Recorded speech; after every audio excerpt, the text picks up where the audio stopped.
Hello, everyone. Welcome back to When Shooting's Life podcast. I am your host, Kue Lee, along with my co-host, Christian Khang. Our guest for this episode is Craig Burris. He is a fire instructor from Minnesota, and he is also the founder of Tactical Training Solution. How's it going, man? Good. How are you? I'm doing good. Well, thanks for joining us tonight. So, before we officially begin, just five random question. Are you ready? All right. All I'm right. I'm ready. American Bully or German Shepherd? German Shepherd. If you were to live during the Wild West day, would you rather be an outlaw or the sheriff of a town? Oh man, that's a tough one. How about one of the contractors for Wells Fargo? Oh, right shotgun. Yeah. Yeah, yeah, that'll be fun. All right. Do you believe in ghosts? No. Do you think the moon landing was fake? Ooh, all of them or just the first one? The first one. No. What color do you think aliens are? Wait. Are the subsequent ones fake then? No, I think Because I think they were all real. But I'm gullible that way. So, okay. aliens, what color? Yeah, I'm gonna have to go with the grays with the little smooth heads and the Classic. big eyes. Yeah, yeah. yeah. Classic. All right. That was the five random question right there. So yeah, man. So for those who doesn't know you, can you give us a quick background about yourself? Sure. Yeah. So I've been doing firearms instruction since 2004. So I don't know what that is, 20, 21 years, something like that. Um, I kind of got into it by accident. So like, quick background. I grew up in Colorado. Didn't really grow up in like a hunting family, but my dad was in the army, and so like we'd go shooting and stuff like that a little bit. And then I was living in Minnesota. And in 2003, when the permit to carry law passed, I went and took my first class, and it was terrible. Like the dude that was teaching it, he was, nothing against cops. I've got a lot of friends that are cops, but he was an ex-cop or a retired cop, and it was just war stories and didn't really do too much. I was working as a personal trainer at the time, and I was like, gosh, I could do a better job with this class. Um, so kind of went down that path, the classic old way, like getting an NRA instructor certificate, that kind of stuff, and started teaching permit to carry classes, and then it kind of grew from there. So that's a little bit of my background. I've taught. I spent about 3 years teaching at the Marine Corps Martial Arts Instructor Program. I was a civilian at the time. Um, and taught weapon retention and disarm as well as knife fighting out there. I've taught at the collegiate level, taught a women's self-defense and rape prevention program, Concordia College here in St. Paul. And then, permit to carry classes, and then carbine and pistol classes. Nice. Nice. Nice. A lot of people don't know that the military does use a lot of civilian contractors to teach a lot of stuff. Yeah, yeah, it was a really fun time. Obviously highly motivated Marines. Kind of the highlight for me was so at Camp Pendleton, where they used to have the Marine Corps Martial Arts Instructor Program. I don't know if you've ever seen. Oh, I'm blanking on the name of the movie now with Clint Eastwood. Um, he was a Marine, Gunny Highway. Anyway, Heartbreak Ridge. Gosh. Oh, yeah, So yep. anyway, it was filmed in those same Quonset huts. So those Nice. things had been there since like World War II or whatever. But that was a really good time. Made some great lifelong friendships there. So it was a good time. Nice. That's So awesome. earlier you said that during 2003 they passed the permit to carry law. Yep. During 2003 I was still a kid. In elementary. So that what do you mean when they passed the permit to carry law? Yeah. So prior to 2003 in Minnesota, it was we were considered a at will state. So you could go to your sheriff and ask for a permit to carry, and if they liked you or if you donated to their campaign, you could get one. If you lived anywhere in the metro area, you were pretty much there was no chance you were going to get a permit. Mm. Wow. So in 2003, at the time it wasn't the Minnesota Gun Owners Caucus. It was a different organization, similar people, but they worked with the legislature to pass the permit to carry legislation that we have now. It was actually amended slightly in 2005, but in '03 that passed, and it made us a shall issue state, which basically took the liability off of the sheriff. The problem at the time with may issue is essentially the sheriff, if he gives you a permit and he doesn't have to, if you do anything stupid, he's kind of on the hook for it, right? Or she's on the hook for it. So by making it a shall issue state, it basically tells the sheriff, hey, if you're legally allowed to own a gun, if you pass these state mandated requirements, you have to give a person a permit.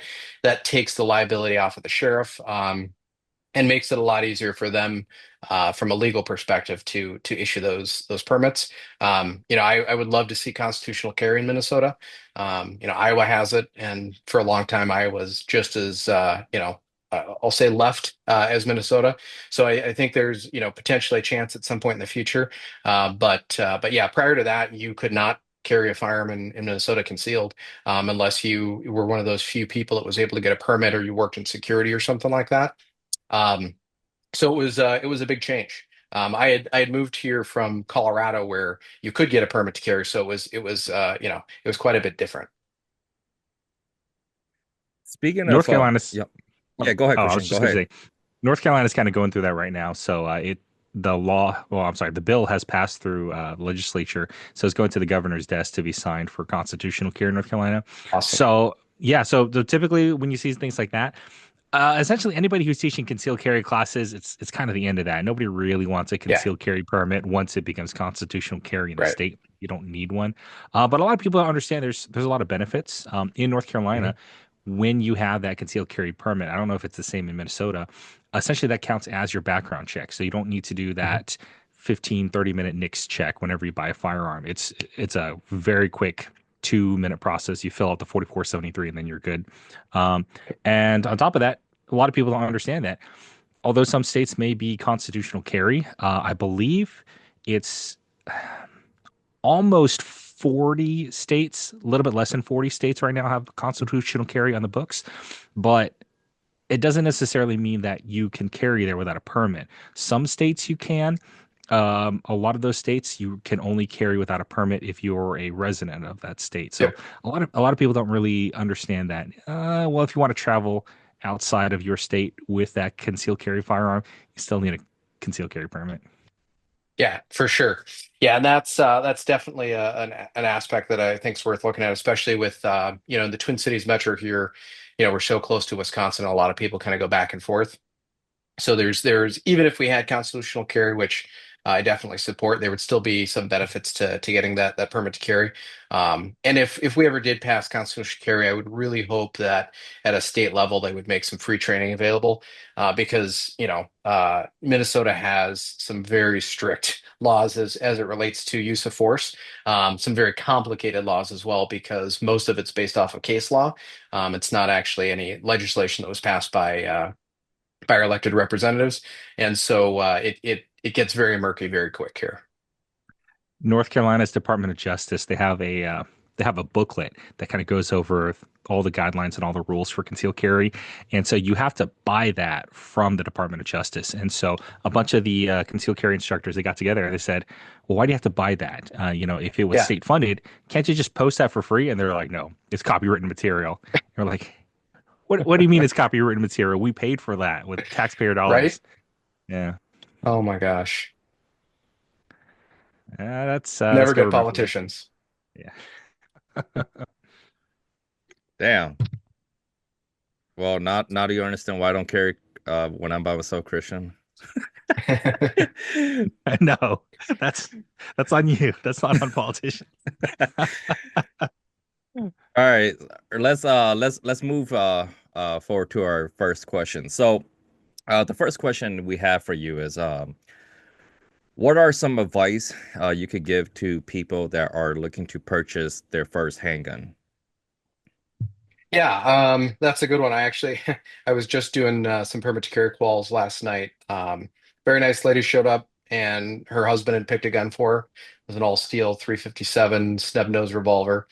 Um, and probably wasn't the best choice, based on a number of factors. But I would say probably the biggest mistake I see most people make when they're buying that first handgun, especially if they're not actually planning on carrying on a regular basis, is buying too small of a pistol.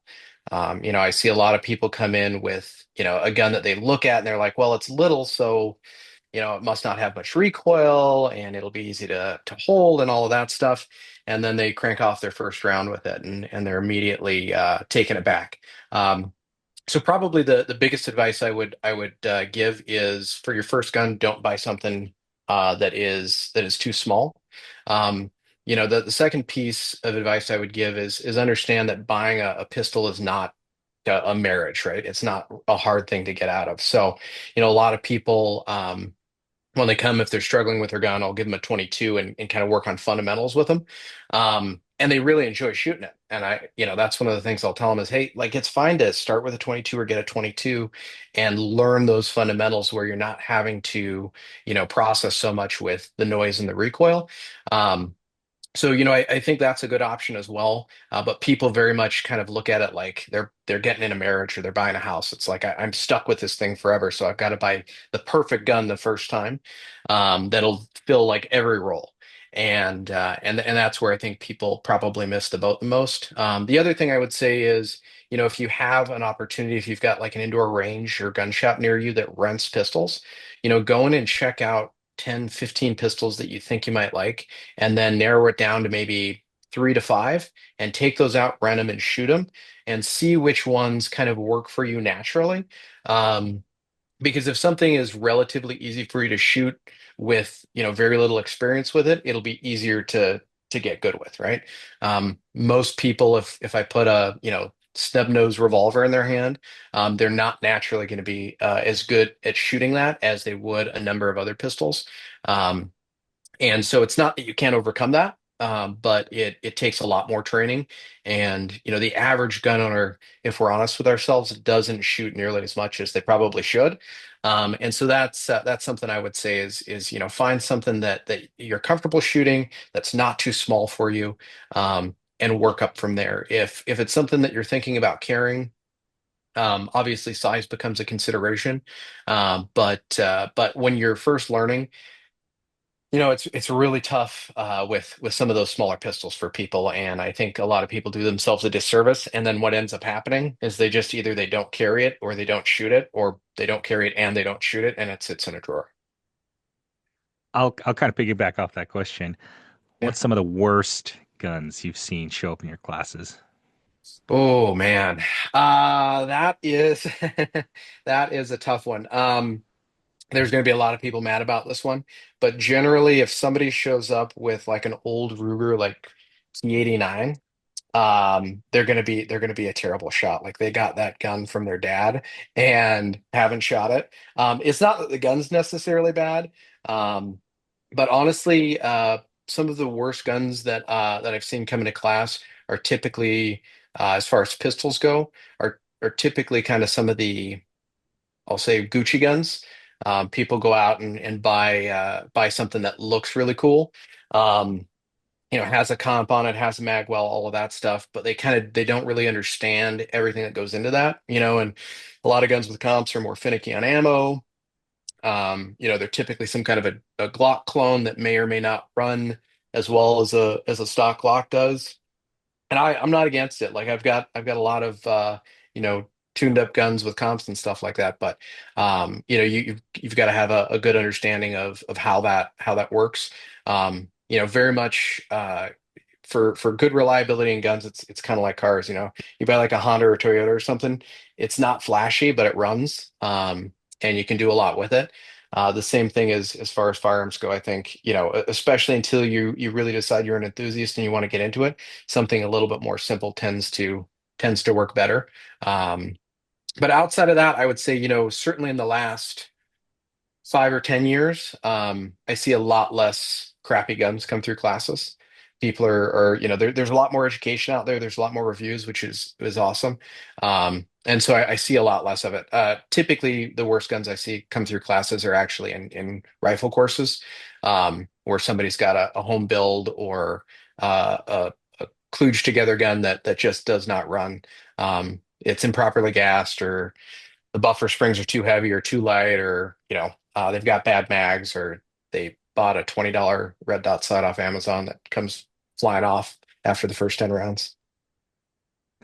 I had a lady come to my one of my classes, and so she's like, "Well, my husband just gave me this gun to use," and I open up her range bag or her little gun case, and Yeah. she had a Heritage Rough Rider single action Oh 22 my gosh. caliber, and I'm like, "What was he doing giving this to you to come to a gun class with?" I'm like, "Okay, just take one of my rentals. Like you can't be using this," and Yeah. yeah, definitely people who show up to classes and they've got that Gucci gun with like that gold barrel and the compensator, and they don't know that you have to tune the springs to it. Yeah, I've seen plenty of those come around, and they learn real quick. Maybe not the best idea to do with a gun that you depend on saving your life with. Absolutely. So yeah, you guys brought up about rental guns. So I think the issue with I think the main reason why most people don't want to rent out a gun is because it gets very expensive. So for example, at Bill's, if you rent their guns, it's $15 to rent, and then you still have to buy a box of ammo, which is like Yep. 25 bucks. So basically you're renting a gun and a box of ammo for 40 bucks. And if you rent like five of them, that's already like 200 bucks. And I, in my honest opinion, I don't think it's worth it because you should just spend that $200 on a gun or plus extra money than you would have got a gun already.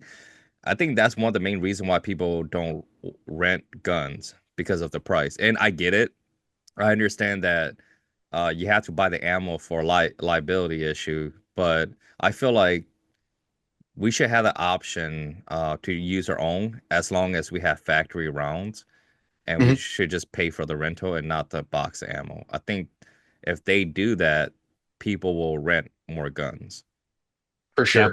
Yeah. Yeah, and but I Ku, and I think that's a go ahead. I was just gonna say, yeah, but Ku, I went to the gun store and I found a baggie full of mixed reloads, and then I just stuck them in a box, and I showed up to your range, and I'm gonna Dude, use your rentals. I'm dude, gonna put them through your shadow too. you know what's funny? That's what I used to do that every time when back when I first started shooting USPSA, I would pick a random round on the ground and I would take it to a Oh range and no. but I shoot it through Oh, my gun. But luckily I didn't blow up any of my guns though. That was Yeah, make sure I you don't squad with yeah. anybody that's shooting nine nine millimeter major. major. No, I honestly think I did shoot a nine major. I'm not sure because I was shooting and then it was dude, it has so much recoil and it took me by surprise. So after that, I stopped picking up ground. I mean, when people see me pick up random rounds on the ground, they told me to stop doing that. But Yeah, I thought that as long as it's nine, right? So I start picking right? them up. And I learned my lesson that day because that recoil kicked like a 357 through my Hellcat, and I'm just like, wow. You're a Hellcat. Yeah. Wow. Yeah, dude. So Wow. so I stopped. I That's stopped funny. doing that. Yeah. Usually people with 9 millimeter major are nice. They'll use marker or something to mark their brass. But yeah, no, that's definitely, and I think what you were bringing up is definitely a consideration. I think all of us, kind of being in the industry, shooting competition, stuff like that, we take the costs of the hobby for granted and don't realize, what a big investment that is for a lot of people. And there are some good places out there, and hopefully I don't get an Instagram. I think they still do this, but like Modern Sportsman down in Burnsville, I'm pretty sure last I checked they had where if you rented a pistol, you could pay one fee, but then swap it out. You'd still have to Mm, shoot their ammo, yeah. but that would give you an opportunity to try out a few different things. The other thing I wouldn't be afraid to ask is if you are at a shop like Bill's where they sell and rent guns, look at a few of the guns with a salesperson and then say, hey, I'd really like to shoot a few of these, but I don't want to spend 200 bucks running guns. Like, could you help me out where, I could buy a couple boxes of ammo and take two or three of these guns out and see which one I like the best before I come back up and buy it. Um, I think, not every shop is going to be willing to do that. But I think it's definitely something that can help. That said, if you're buying a relatively full size firearm from most of the major manufacturers, whether it's an M&P or it's a Glock or I'll leave 320s out of it for right now, but a Canic or anything like that, um, you're not gonna be have a terrible gun. If you're buying a $250 Smith and Wesson Sigma or a High Point or something like that, you're probably going to run into some issues, or at least some ergonomic issues with the pistol. But it's definitely worth putting a little bit extra time. Same thing, a lot of times if you're at the range, don't be afraid to talk to people about what they're shooting. I have never said no to anybody that comes up to me in the range and says, "Hey, could I try shooting whatever you've got?" And I've actually, people all the time offer to shoot the guns that they have. So, I think it is a pretty welcoming community. So if you get that opportunity, I definitely take it. Agree. All right. Let's move on to the next question. So, what kind of mindset do you think is necessary for someone learning to carry a gun? I think probably the biggest piece of the mindset that comes into play. A lot of it's really tough to teach, and doing this as long as I have, there was definitely um, a lot of tactical Timmyisms from back in the day. Um, one of the things we forget is pre global war on terror, the tactical knowledge that we had was really from like Korea and World War II. So we think back to like how silly Weaver and stuff like that was, but at the time, guys like Jeff Cooper were really innovating, and that all came out of competition, and that's still where all that innovation comes out of. But as far as the mindset piece of it goes specifically, I think the biggest thing that a lot of people miss is that they think that the firearm is going to solve a problem. And so, you'll hear people say, well, if somebody does this, I want to be able to do this or whatever, without the realization that while that firearm may keep you alive, it's not going to necessarily solve the problem. And you're going to have a lot of other legal problems that you're dealing with, especially in a state like Minnesota that has the laws that we do. We've got very restrictive use of force laws. And depending on what county you're in, the prosecutor is not going to be super gun friendly. If you're in Ramsey County or Hennepin County, um, you could potentially run into a lot of issues. And Minnesota's not unique in that. There's a lot of states where you do have a right to carry, but the prosecutors and the legislators aren't super pro gun or pro self defense. Um, and so having that understanding that you've really got to have a cool head, and if anything, when you're carrying, you need to be a more reserved person, not a less reserved person. You need to take less risks and not more risks, because you have the ability to turn a situation into something that could send you to prison. All right, so I want to hear your thought on this. Yeah, Christian, me and Christian, we always have this conversation about me not carrying a gun when I'm by myself. So, Christian, we're going to change that. I just want you to know I'm I've down with you now. Like, I've been working on him. so I think I'm getting somewhere. okay, so I'm pretty sure. Okay, so you and I we're pretty familiar with the Minnesota gun laws, right? Mhm. Um, so here's the reason why I don't really carry a gun when I'm by myself because of, the Minnesota gun law, the duty to retreat and Mhm. all that stuff. But because I feel like if I was to defend myself in Minnesota, I feel Mhm. like they're gonna find a way to make me look like the bad guy, regardless if I was the good guy or not.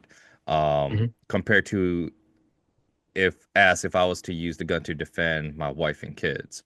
Mhm. So that's why like I mainly carry when I'm only with my wife and kids because I feel like it would be Mhm. justified for me to use my gun to defend them. But then for when I'm by myself, I feel like I will have a hard time proving my innocence in court. For What sure, for what do sure. you think No, and about I that? think that's a, I think that's a very real, that's a very real risk. If it's tough to say because the tide has turned a little bit in Minnesota as far as the way prosecutions and stuff go. Um, but I will say there have been a number of cases in Minnesota that if you looked at it letter of the law, the person should have been prosecuted, even in Hennepin County, um, and they weren't. So, in all those cases, it really was more of a good Samaritan situation.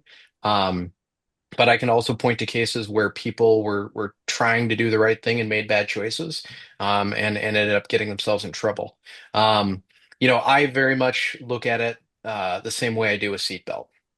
So I've never been in a car accident that I needed a seatbelt. I've been in plenty of car accidents. Not that I'm a bad driver or anything, but we live in Minnesota. It's the wintertime. I've never been in a car accident where I needed a seatbelt. But that doesn't stop me from putting it on every day, right? I've never needed my smoke detectors in my house. Um, I still make sure the batteries are changed out. I've never needed a fire extinguisher. I still make sure that, I've got fire extinguishers around the house. And I look at a firearm very much the same way. Um, I don't have to use a firearm because I have it, but if the situation dictates, that would be something that if I didn't have it, and this is something that goes through my head, sometimes when I leave the house and I don't have a gun, um, is what if something happens where I do need it and I don't have it, imagine if you got into your car and there was no seatbelt, like you still probably drive it. Um, but you're taking that risk, and that really comes down to a big piece of it. Minnesota's got almost 400,000 permit to carry holders now, and you rarely hear about any incidents. It's because most of them don't carry. I see a lot of return students every 5 years, and the vast majority of them haven't carried in the previous 5 years. So I definitely I sympathize with your feeling, and I definitely have a lot of the same feelings. Like you've got to be really careful in Minnesota. Um, but if there's one of those situations where maybe it's not your wife and kids, but it's somebody else's wife and kids, and you could prevent that, um, something really bad from happening.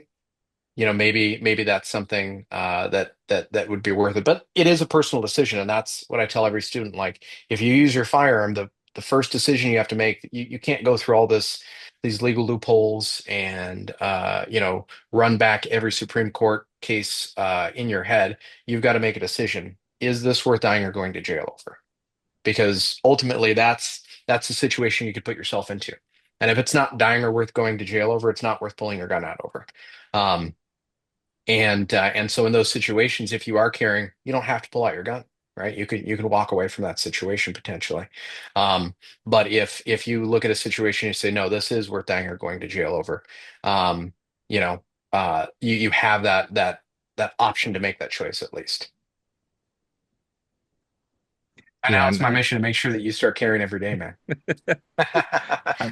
I totally agree with you on that, Craig. And I think you bring up a really good point. I think Kuz really realized something that a lot of people don't really take into account, that using a firearm self defense, it's not always clear as to who is the aggressor, and where does the evidence point to. And there's a lot of cases where we see people doing the correct thing, but still going to court for it, and maybe possibly even going to jail for it.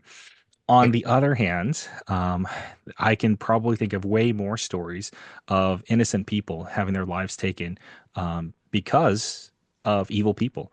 And so those are the things that kind of weigh in my mind, that if I had the choice, I would rather be capable. And one of the things I always like to tell my students in my class is that you can fight many things. You can fight civil cases. You can fight criminal charges. You cannot fight being dead. And that's one of the things I typically tell my students. For sure, for sure. And another big piece of this coup is I would say you were not out of the ordinary. Most of my competition shooter friends don't carry on a regular basis.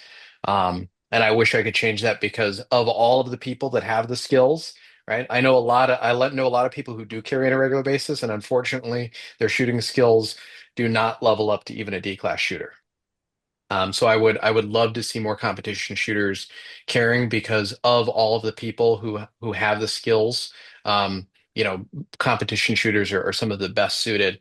And as silly as it sounds, you have practiced making decisions under stress. They're not the, life or death decisions, but nevertheless, the more you've had to make those decisions under stress, the better you get at making decisions under stress. Um, and a lot of people who have never shot a match, I think, kind of laugh at that. And then you get up there and there's 10 people standing behind you and there's a timer and you're like, I don't want to look like an idiot. And, that timer goes off and it's like, your stage plan blanks out and you've got to figure out what to do.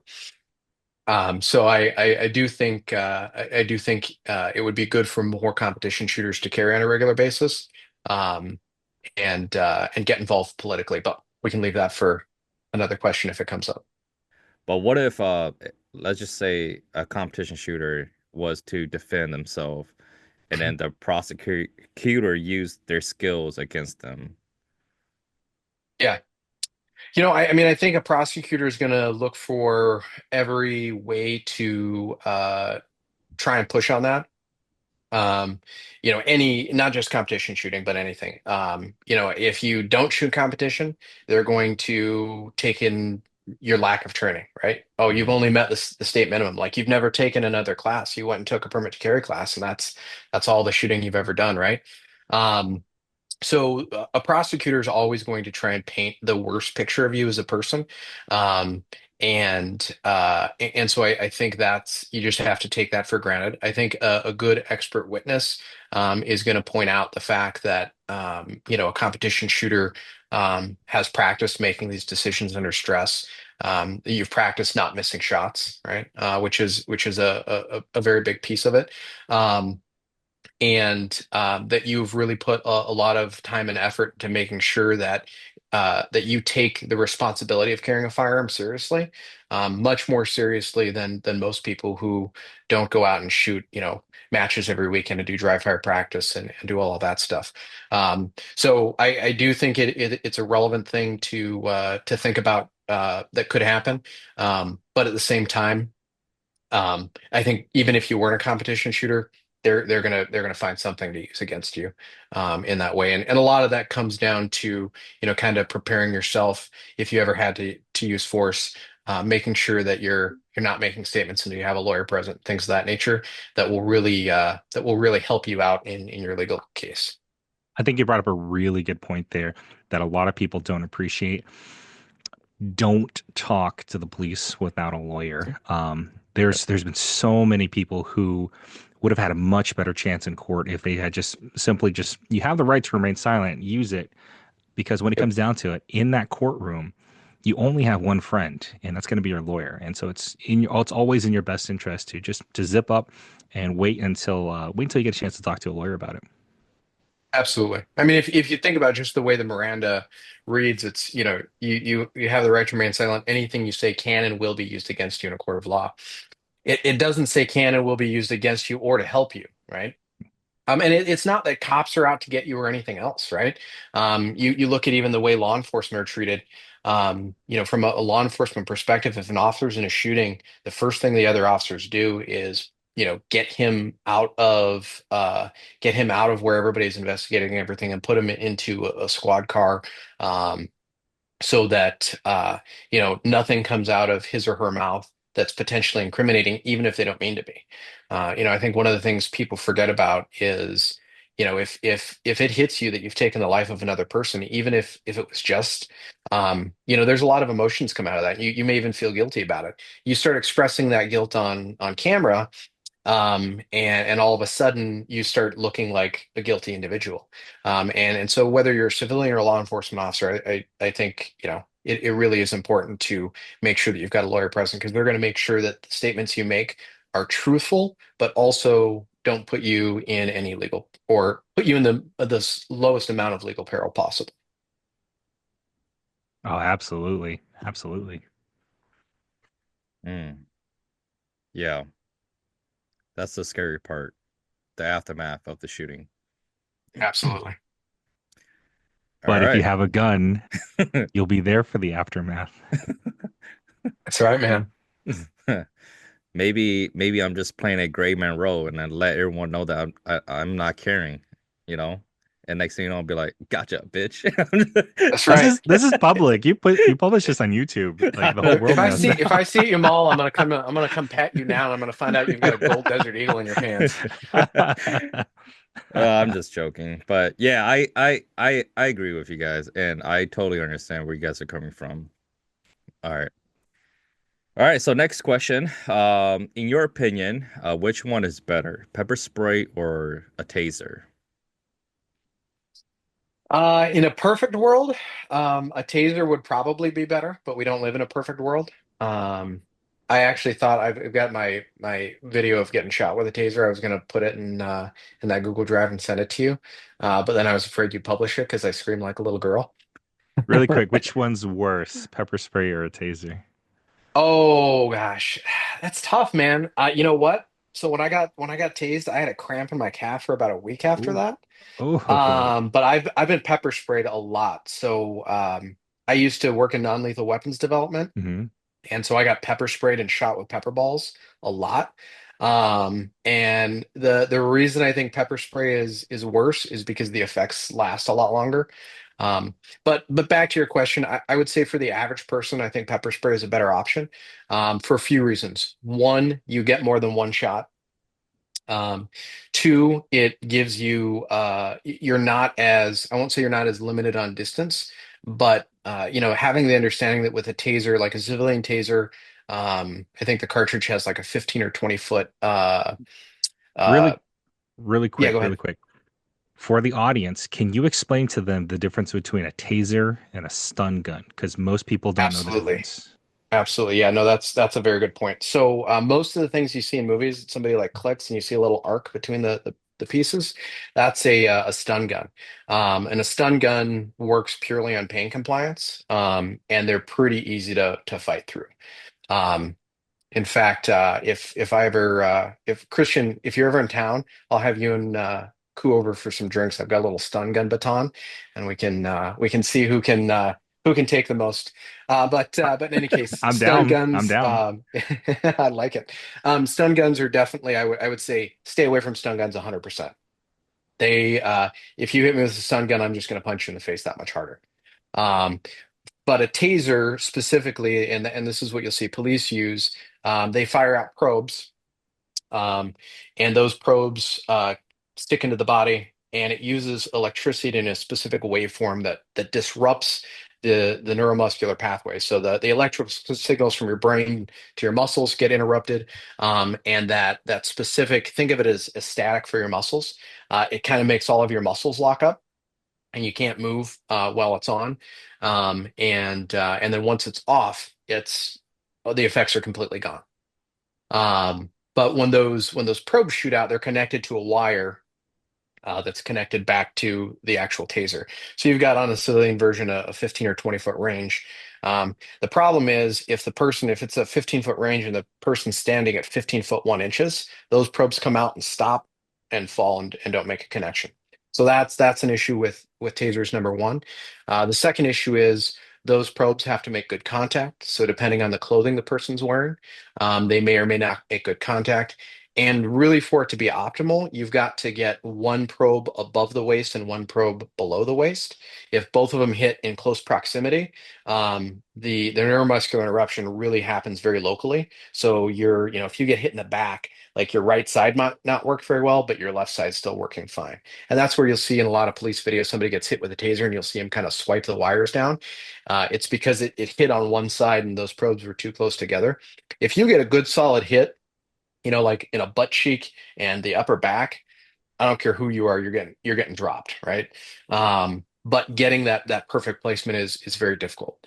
The benefit with pepper spray is because it's a spray, if it has a 15-foot range and the person's at 15 feet 1 inches, any little gust of wind's still going to get some of it on them. You get multiple shots with it. So even with a small pocketable can, you're going to have 5 to 10 1 second shots. And it truly is a non-lethal device. So it's one of those things. If you're walking out to your car and you've got pepper spray in your hand and you point it at somebody, you're really not facing any serious legal ramifications.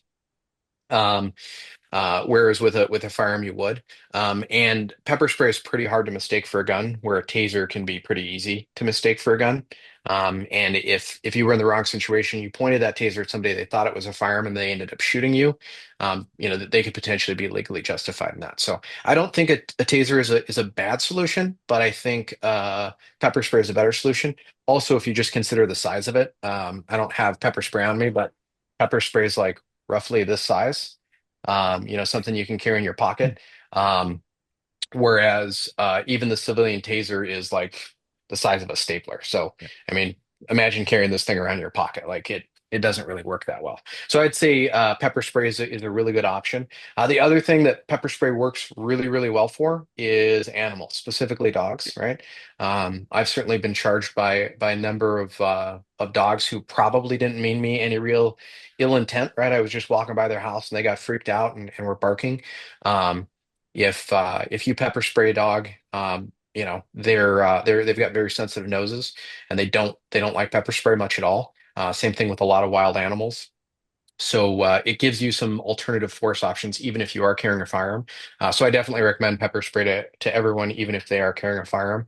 It gives you a lower level of response, because the firearm is not always the best option. It's rarely the best option. Interesting. I never knew that. This whole time, I thought that was called stun gun, the one that the cops carry, but it's Yeah. called taser. So the one that you Yep. have to be up close and personal, that's a stun gun. Exactly. Wow. I thought it was okay. I never knew that. So pretty much a taser would be too hard to carry then for a civilian.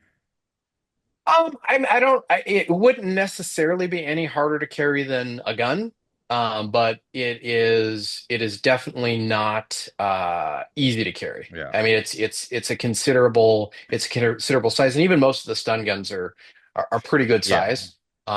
Just the battery unit you need, the actual insert that holds the probes, and compressed gas that shoots them out. There's a considerable size to it. They're pretty chunky. Mm. Oh, Yeah. So typically I don't recommend people to carry tasers because number one, an actual taser, they're running about like 250 to 300 for the civilian version, and you're looking at much more than that, probably double that for more of like the police grade ones. Yep. Can't be too close, can't be too far. Depends on the type of clothing that they're wearing. And fun fact, especially with the police grade ones, every time you fire one, it fires off confetti too. So you get a little party in a box. Absolutely. With serial numbers, so they know who shot it off. That's why you gotta buy the extra cartridges on eBay. Not mm. saying that you should go around tasing people, but if you were to. That's a prank. That's a prank, That's right. guys. For your friends only. Some of the military surplus stores, they had some X26 tasers on discount for surplus. I'm really tempted to buy one. All right, let's move on to the next question. So, do you think it's more important to learn hand-to-hand combat or learning how to shoot a gun? That is a tough one for most people. I mean, I think both are good pursuits to have. Um, I think the tough part, as it relates to martial arts or hand-to-hand combat, the tough part of that is it is an even more perishable skill than shooting. Um, I can train somebody in the very basic function of a firearm, and in realistic self-defense situations, um, they can have a reasonable chance of coming out on top. As it relates to hand-to-hand combat or fighting, it's so highly dependent on who the adversary is, and I think something that a lot of people forget, as it relates to criminals. Um, a lot of the people that you would need to use a firearm against, that you might want to use hand-to-hand combat against, are people who have grown up with a high degree of violence in their lives, and they're used to getting in fights. They're used to getting punched. And just watch a UFC fight to see the kind of damage another human being can take, and not give up, right? Watch any cops trying to arrest somebody, right? It takes two or three cops to hold a guy down and get him in handcuffs. Um, Hell, it takes two or three cops to hold a 90-pound woman down and get her in handcuffs. Um, so I think those hand-to-hand skills are worthwhile to develop, but don't have an unreal expectation for what that fight's going to look like. It may be something that can come in very handy. I think it's good just as a personal development skill. It's a reason to stay in shape and a number of other things. Um, but for most people, I think a firearm's a much better option because it takes the size and strength piece of it out of the equation, right? And I've studied a lot of different martial arts, Filipino martial arts, um, Aikido, Japanese martial arts, which supposedly you don't have to be big or strong or anything like that. But I can tell you from trying to put a 250 pound 6'3" tall guy in a wrist lock, size and strength still comes into it, right? Same thing with jujitsu. Like you can get really good. I've done jujitsu, um, and it's certainly less strength dependent.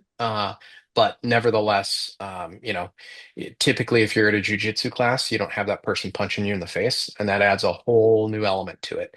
Um, Whereas with a firearm, I think it really takes a lot of that size and strength element out of it. But at the same time, you want to have some level of skill, because if somebody attacks you and you have a firearm and you don't know how to access that firearm and you don't have any empty hand skills, you could be putting yourself in an even worse situation bringing a gun into it, where it's easy for someone to take away. And there's a lot of, if you really want to get deep into the weeds, there are a lot of good classes that Craig Douglas teaches some great ECQC classes on topics like that, where you can really get an idea of what that's like, and get to put on some fight suits and some Sims guns and kind of experience that firsthand.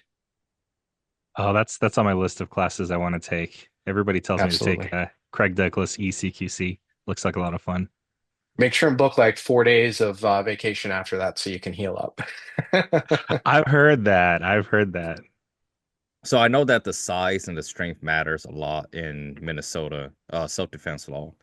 Mhm. So do you think it's better if the bigger person, like a good person, that is pretty big, do you think it's better if they just learn hand-to-hand combat compared to a smaller person? Um, Not necessarily. I mean, I think a lot of the situations where a firearm is actually needed, and again, it's when we're talking about Yeah. Minnesota with duty to retreat, a situation where a firearm's needed and you can't get out of that situation. Um, Anytime it comes down to a situation where you're dealing with hand-to-hand combat, it really you're taking a gamble. Yeah. One of my good friends is a police officer, um, and he's like 6'6", probably 280 pounds, played D1 football. Like he is a serious dude, and he's gotten into scraps with guys that are much smaller than him, and it's still always you never know how it's going to turn out, and the other piece of that to realize, and I'm realizing this much more quickly as I get older, is you know um, even if you're a big strong person, as you get older, you're much less big, much less strong, and so that comes into play as well. But you can keep a very high degree of firearms skill very late into life. When I first started shooting, there was a little old couple that would come to the Burnsville matches, who the last time I saw them shooting, they had to be into their 90s. I mean, literally like come in with a walker, sit down, get up, make ready, shoot the stage, go back over to their walker and go back and sit down. Um, so that's really one of those pieces where I think firearms uh, give people an advantage throughout their life. It doesn't matter whether you're big or you're small. It doesn't matter whether you're strong or you're weak. It doesn't matter whether you're old or you're young. You're most often going to have an advantage in that situation if you know how to use it. All right. All right, so the next question. Do you think the average person grossly overestimate their skills with firearms? I think the average person grossly overestimates their skills in everything. Yeah. I'm sure you guys have seen recently the ask your boyfriend or your husband if he thinks he can land a plane. And like 90% of guys are like, yeah, absolutely, I can land that plane. No problem. I think I Um, could. yeah, absolutely, right? Like I've run a flight simulator. I can figure that out. Easy. Um, Absolutely. But yeah, I would say the average person, and this is, this is something I think you'll probably be able to relate to, especially the average person who's never been to a shooting competition, right? Mm, I try and get all of my students, to think about competition shooting and to come out and try a match. Only a small percentage of them do, but especially like my friends in law enforcement, get them to come out to a match because it quickly becomes apparent what real skill looks like, right? There's not too many times when you'll see somebody who's a 10-year veteran police officer who thinks they're pretty good, a SWAT guy, or somebody even from military special forces comes out to a match and absolutely gets their shit pushed in by a 14-year-old girl, right? yeah. That just crushes them. And understanding what real skill looks like with a firearm helps give you that perspective.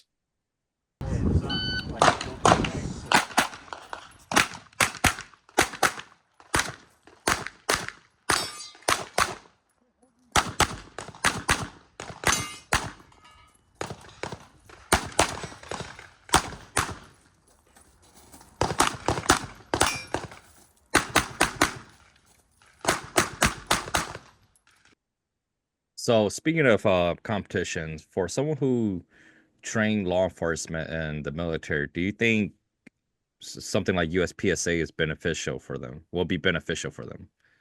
Yeah, absolutely, 100%. And I think luckily the military is starting to see this, and you'll start to see you're seeing a lot more competitive type shooting even within organizations. I'd love to see it more in law enforcement. A lot of the agencies used to have shooting teams.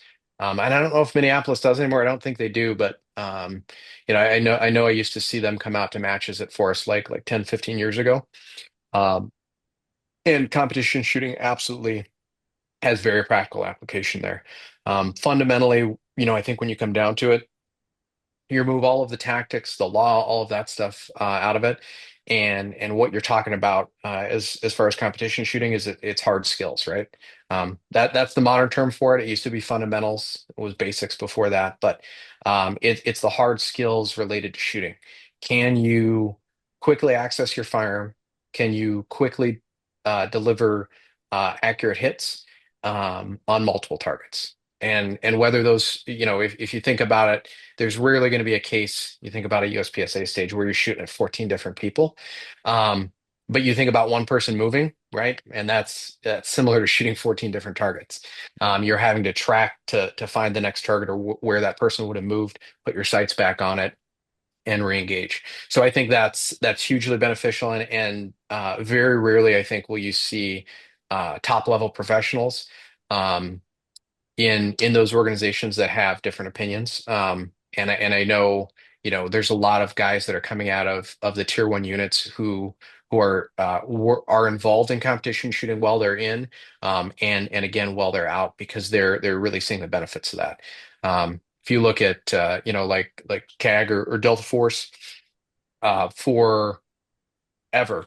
I mean, since the 90s, they've been bringing out top level IPSC and USPSA guys to train them in shooting. The same way when it comes to driving, they send their guys or bring out rally car drivers.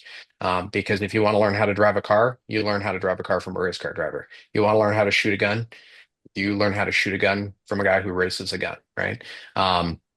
Because ultimately, competition is what breeds excellence in any endeavor.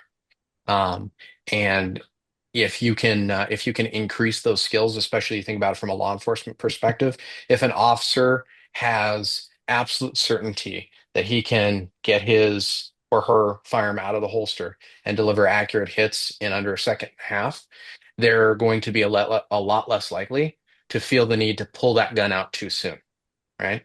And escalate a situation where maybe it doesn't need to be escalated. At the same time, if they're surprised by someone who's presenting a deadly threat, the ability to quickly get that firearm out and deliver accurate hits is critically important.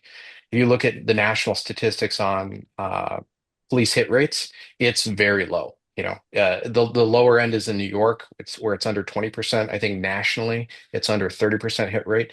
So you've got to assume 70% of those shots are going somewhere other than in the suspect. That's into people's homes, that's into schools, that's into crowds of people. That's just not a situation that I think is good for anybody. So the more law enforcement and military that can get involved in competition shooting, I think the better it will be. And I think the average person doesn't actually realize um, how good bad competition shooters are and how bad good military and police shooters. The if you could get every law enforcement officer to C class, it would look like everybody was on LAPD SWAT. Um, that's something I think that gets missed, and why I think it's important to get law enforcement officers out to competitions, because they'll see really quickly. Um, you know, the only people they've ever had to compare their skills to are other cops, right? And you might have that one cop that's a gun guy, and he's into shooting. And at quals every year, people are like, wow, he does really good. But then they come out and they see a bunch of dentists and accountants and mechanics that are just absolutely crushing it, and realize what's possible. And I think that's probably the biggest part of competition shooting for people who aren't in it for the lifestyle of competition shooting, is to see what's possible. You think about like in sports, once somebody broke the 4 minute mile, now, like, people run 4 minute miles all the time. Kids in high school run 4 minute miles now. Because once you know it's possible, like, it's achievable, and you can train to it. And so once you come out to a competition, you say, hey, like, this is totally achievable, right? These people who are totally normal people who just do this for fun can shoot at this level. Like, there's no reason I can't, as a law enforcement officer or a member of the military. And I think that would be awesome for every public servant to see. And I'll kind of pick up on something you were talking about there. When we say someone is a C class shooter, I would very much estimate that a C class shooter easily outshoot about 90% of all gun owners. Oh, easily, yeah, yeah, if not higher. I would say a C-class shooter would outshoot 90% of law enforcement officers. Just, I mean, as a reference point, and there's going to be a lot of hurt feelings about this. Uh, most law enforcement officers who aren't really into shooting, um, are probably below C class. Like, maybe, SWAT teams with a decent qual standard are maybe C class. High-end military unit special forces guys, maybe B class. You're talking about absolute top tier one, A class with a couple of M's. I'm sure you guys follow a lot of different shooters in the space. Think about a guy like Matt Pronka, who was in Delta Force. He didn't make GM until after he got out, and he said it almost destroyed his marriage trying to make it, right? So, you think about it from that aspect of things. When somebody's a GM or an M class shooter, um, for people who haven't seen it before, and haven't shot against it, and then tried to figure out, like, how do I make up like 8 seconds on a stage that takes 12 seconds or whatever, um, and really have that understanding of how high of a level they shoot at. um, it doesn't make sense, right? Because we don't get to see it in other places. If you're in a golf, you don't get to go out and golf with Tiger Woods, but you go out and shoot USPSA, there's a really good chance you could shoot with the Tiger Woods of USPSA. Um, if you're in a basketball, like, you're never going to play with Kobe, but in USPSA, you can absolutely, right, go and shoot a match with Mason Lane or Niels Johansson, or Ben back when he was shooting, or any of those guys, and see exactly where you compare. Um, and that's one of the, I think, the amazing things about the sport. Oh yeah, that's definitely a really cool part that I really appreciate about USPSA. There just to kind of go off of that too, there was another thing that you mentioned that a lot of people don't realize that, a lot of the techniques and the technologies that makes it kind of high speed, like the military law enforcement's using, a lot of them originated in that competition space. And a lot of those competition shooters, they do get contracted by the military and law enforcement, and a lot of that starts to filter down, whether it's just optics in rifles and pistols, things like that, Mhm. that seem really new today. That's old stuff for competition shooters. Yeah, absolutely. Yeah, comps and optics were, on guns back in the late 80s. Yeah, or comps even before that, but optics, in the late 80s. Um, yeah, we're seeing a lot of that technology disseminating down, and like in anything, right? Race cars make our street cars better. You look at a Honda Accord nowadays. A Honda Accord has more horsepower than a Camaro did in the 60s, right? And a faster 0 to 60 time. It's the same thing with shooting technique. A B class shooter now is probably as good as an M class shooter was, in the 90s. The sport really has progressed, and everybody has moved up with that tide. And a lot of them who were back before they were GMs, when they were just M class shooters. The old timers, Rob Latham and guys like that, have continued to grow that skill. And if you look at their videos, you look at Rob Latham shoot now versus Rob Latham shooting back in the late 80s, early 90s. Like he's a different person. And he's old now. I mean, he doesn't move the way he used to, but his shooting skill is much higher than it used to be. I think Oh, you, yeah. absolutely. Oh, I was gonna say, I think you brought up a good point with law enforcement, should start doing competition, and I definitely agree with you on that because I feel like if law enforcement started doing like USPSA or even IDPA, I feel like they wouldn't have to empty their clip when they have to shoot someone. Um, but then, what do you think of? Why do you think civilians get in trouble when they empty their clip, but not a cop? Well, I mean, there's a lot of reasons for that. Um, I think in general, when law enforcement officers are involved in shootings, um, there are certain legal protections there. So that's one piece of it. Typically, when you see the situations where you've got three or four cops, unload magazines into a person, that person's typically shooting back. Where in a lot of cases you'll see in civilian encounters, there was just one. Was it last week or the week before in Minneapolis here, where the guy heard somebody shoot at him and then just unloaded down the street at him. But he didn't actually have a target. He was shooting a 5.7. He unloaded like 20 rounds of 5.7 down the street. Um, and I think that's really where people get into those situations. And you do see more law enforcement, getting in trouble for excessive force in some of those situations. But typically, when you're seeing, cops unload on somebody, it's because they're shooting back at them, and that's where you see a lot of that come out. And this will be more or less relatable to depending on your background, but you don't buy a 16-year-old kid a car and then consider them a driver, right? I don't buy a guitar and consider myself a guitarist. But people will buy a gun and it's like, I piss red, white, and blue, I'm an American, like I'm a shooter. I got a gun, right? I got my Glock. Um, or I guess if you're gonna piss red, white, and blue, you got your 1911. But in any case, um, that really comes down to it. If you want to say, hey, if you buy a violin, how much practice do you have to put in before you're willing to play a song in front of 20 people, right? Well, it's no different. How much practice do you need to put into that firearm before you're willing to use it in a public space to defend your life and not shoot a random innocent civilian? And a lot of that comes down to practice that you do on your own. And dry fire is not really any different than sitting at home and practicing chords on a guitar.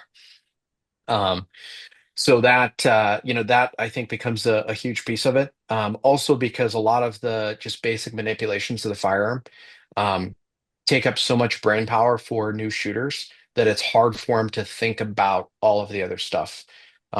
Especially as it comes to really new shooters like in permit to carry quals and stuff. Um, I can't tell you how many times I see people hit the slide release when they mean to hit the mag release, right? Or hit the mag release when they mean to hit the slide release, or cause a malfunction because they're just not competent at loading their pistol. Dry fire really solves a lot of those issues if it's done effectively. And again, as you know from shooting competition, it doesn't take that much. You a couple nights a week for 10 or 15 minutes. Over the course of a few months, you're going to get a lot better. And it may start off with just the absolute basics of like, hey, I'm just going to practice loading and unloading my gun for 10 minutes with dummy rounds. Um, Going through that, and then I'm just going to practice drawing my pistol from a holster with the gun unloaded. Right? Just working through those very basic functions, um, and then getting into more advanced dry fire, um, the way we would do it for more of a competition oriented perspective to get good with that, and it really maximizes your use of time at the range. And one of the things I really encourage students to do is mix in live and dry fire. If you've only got 100 rounds at the range, if you're gonna throw up a target, you're gonna practice, bill drills or whatever, run through that build drill dry, right? Run through it dry two, three, four, 5 times, and then shoot it live, and then do it dry another two, three, four, 5 times, and then do it live. You're going to get a lot more out of that than taking that 100 rounds and just shooting build drills for 10 minutes, and then your 100 rounds is gone, and you haven't really gotten any better, and your target looks like somebody shot it with a 12 gauge. So yeah, I would say dry fire is absolutely the number one thing that most people don't do that they should do to get better, whether it's shooting competition or not. Craig, have you looked into Ace VR? I always talk about this. I got an email from them saying that they would they offered to put me part of their program for Yeah, yeah, referrals and stuff, yeah. but I turned it down. But I keep talking about it. But yeah, have you seen it? I What do you do. I've think of got it? one. I've had Nice, it for just maybe a little bit less than a month. nice, I think I fired. I actually just got an email from them today. I can tell you, maybe like 15,000 virtual rounds. Um, nice. I've had some learnings from it. 14,852. That's how many rounds in the last month, virtual rounds. So I noticed I was playing with it a little bit. It's definitely gamified. It can just be a video game. If you just want it as a video game, it can absolutely be a video game. One of the things is I was kind of frustrated looking at my score compared to other people, and I was like, why am I not getting better scores? And you guys had Chris Peck went on a few weeks ago, Yeah. and he's got one. We were talking about this, and he was like, he burns it down pretty good at matches, and he was like, man, I'm pissed. Like I can't get over gold on a bunch of these runs, and he was like, I know in real life I would be smoking these people. Um, but so I got a little bit sucked into it and was trying to figure out how to get better runs on there. Um, and somebody had actually warned me. I think Brian Fabian had warned me. He said, he'd made some comment when I mentioned I got it about, make sure you don't compromise your grip. Well, if you really loosen up on that grip and you start running that trigger fast, you can start getting really good runs. What I noticed is I did that for about 3 days, not thinking about it that I had been loosening up my grip. I went to shoot a match, and the first round I cranked off, what went through my head was exactly what you thought when you put somebody else's reload into your Hellcat, which was like, what the hell was wrong with that? Because it felt like I just shot a 50 cal. I was like, what happened? Well, I was holding the gun so loosely that first round I cranked off, the gun just jumped in my hand. I immediately realized the problem after I'd shot that string, and now I'm pushing a lot harder on focusing on grip. And generally speaking, my scores are much less competitive with some of the top guys on Ace. But I did that for a couple weeks, went back and shot another match, and did start to see improvements. And I think the big place that Ace will help people. Number one is because of the gamification of it, it's easier to do than dry fire. Like, let's be honest, dry fire is freaking boring. Um, like the dudes that are best at dry fire, no offense meant to anybody, but like you got to be super autistic to be able to dry fire for like a long time and not be just miserable doing it, right? Um, where with Ace, it's something that you can do, and it's actually fun. But probably the biggest piece that I think really comes out of it, at least for me, is the visual component. Because when I'm doing dry fire, I can kind of call my shot, but the difference between like was that like a line break of the A, or was that a close Charlie, or was that a Charlie or Delta? It's tough, especially like if I'm doing like designated target drill with some smaller targets further away. It's hard to know, where you do get that feedback. It's like, okay, I saw that dip a little bit to the left, now I can see that was actually a delta. Like that was a much worse error than I thought it was. But really working on getting your eyes out ahead of the gun, on transitions and stuff like that, and driving a lot of visual precision like on steel targets. I think it's really easy because you don't have an A zone, you don't have the center of that target to look at. A lot of times people just look and they see that white popper, and as soon as red comes over white, they press off that shot. So getting a little bit more visual precision with that, for me, that's made the biggest improvement in something that typically I would have to do in live fire because it's easy to cheat it in dry fire. So I think those visual components, Ace could really can really benefit people, um, and just make dry fire a little bit more fun. But like all dry fire, you've got to make sure that you're not compromising your grip. And I do notice that the dot on the gun in Ace, at least for me, my perceived motion in the dot in the game is much higher than it is in real life. Yeah, I've been using Ace since maybe about October, November of last year. So that puts it Okay, about like 5 or 6 months or so. I'm nice. really enjoying it. It was a really good intro into competition shooting for me. So most of my background is just a lot of defensive shooting, and you already know that a lot of the defensive guys, they don't really compete. They teach a lot of core skills, and so that was Mhm. kind of my background. So Ace was really good for me. The funny thing is Ace kind of it made me pick up some weird bad habits. One of those is that whenever you're on a timer standard, right, and that buzzer goes off, a lot of times you get Yep, that adrenaline dump, yep, and you're high stress, but you're highly focused. But I just played so much Ace that everything was gamified for me. So when I went to like my first USPSA match, I was way too zen, right? And I yeah, wasn't focused. And so yeah, that was funny because that's typically the opposite, but I was way too zen with it. I realized that okay, I need to focus a little bit more, and I need to get a little bit more of an adrenaline dump when that buzzer goes off so that I'm I've got a better grip and I'm more focused on the targets and then driving the gun to the targets. So that was an for interesting sure. thing that I learned. No, I think that's an excellent point, and I think that goes for a lot of dry fire.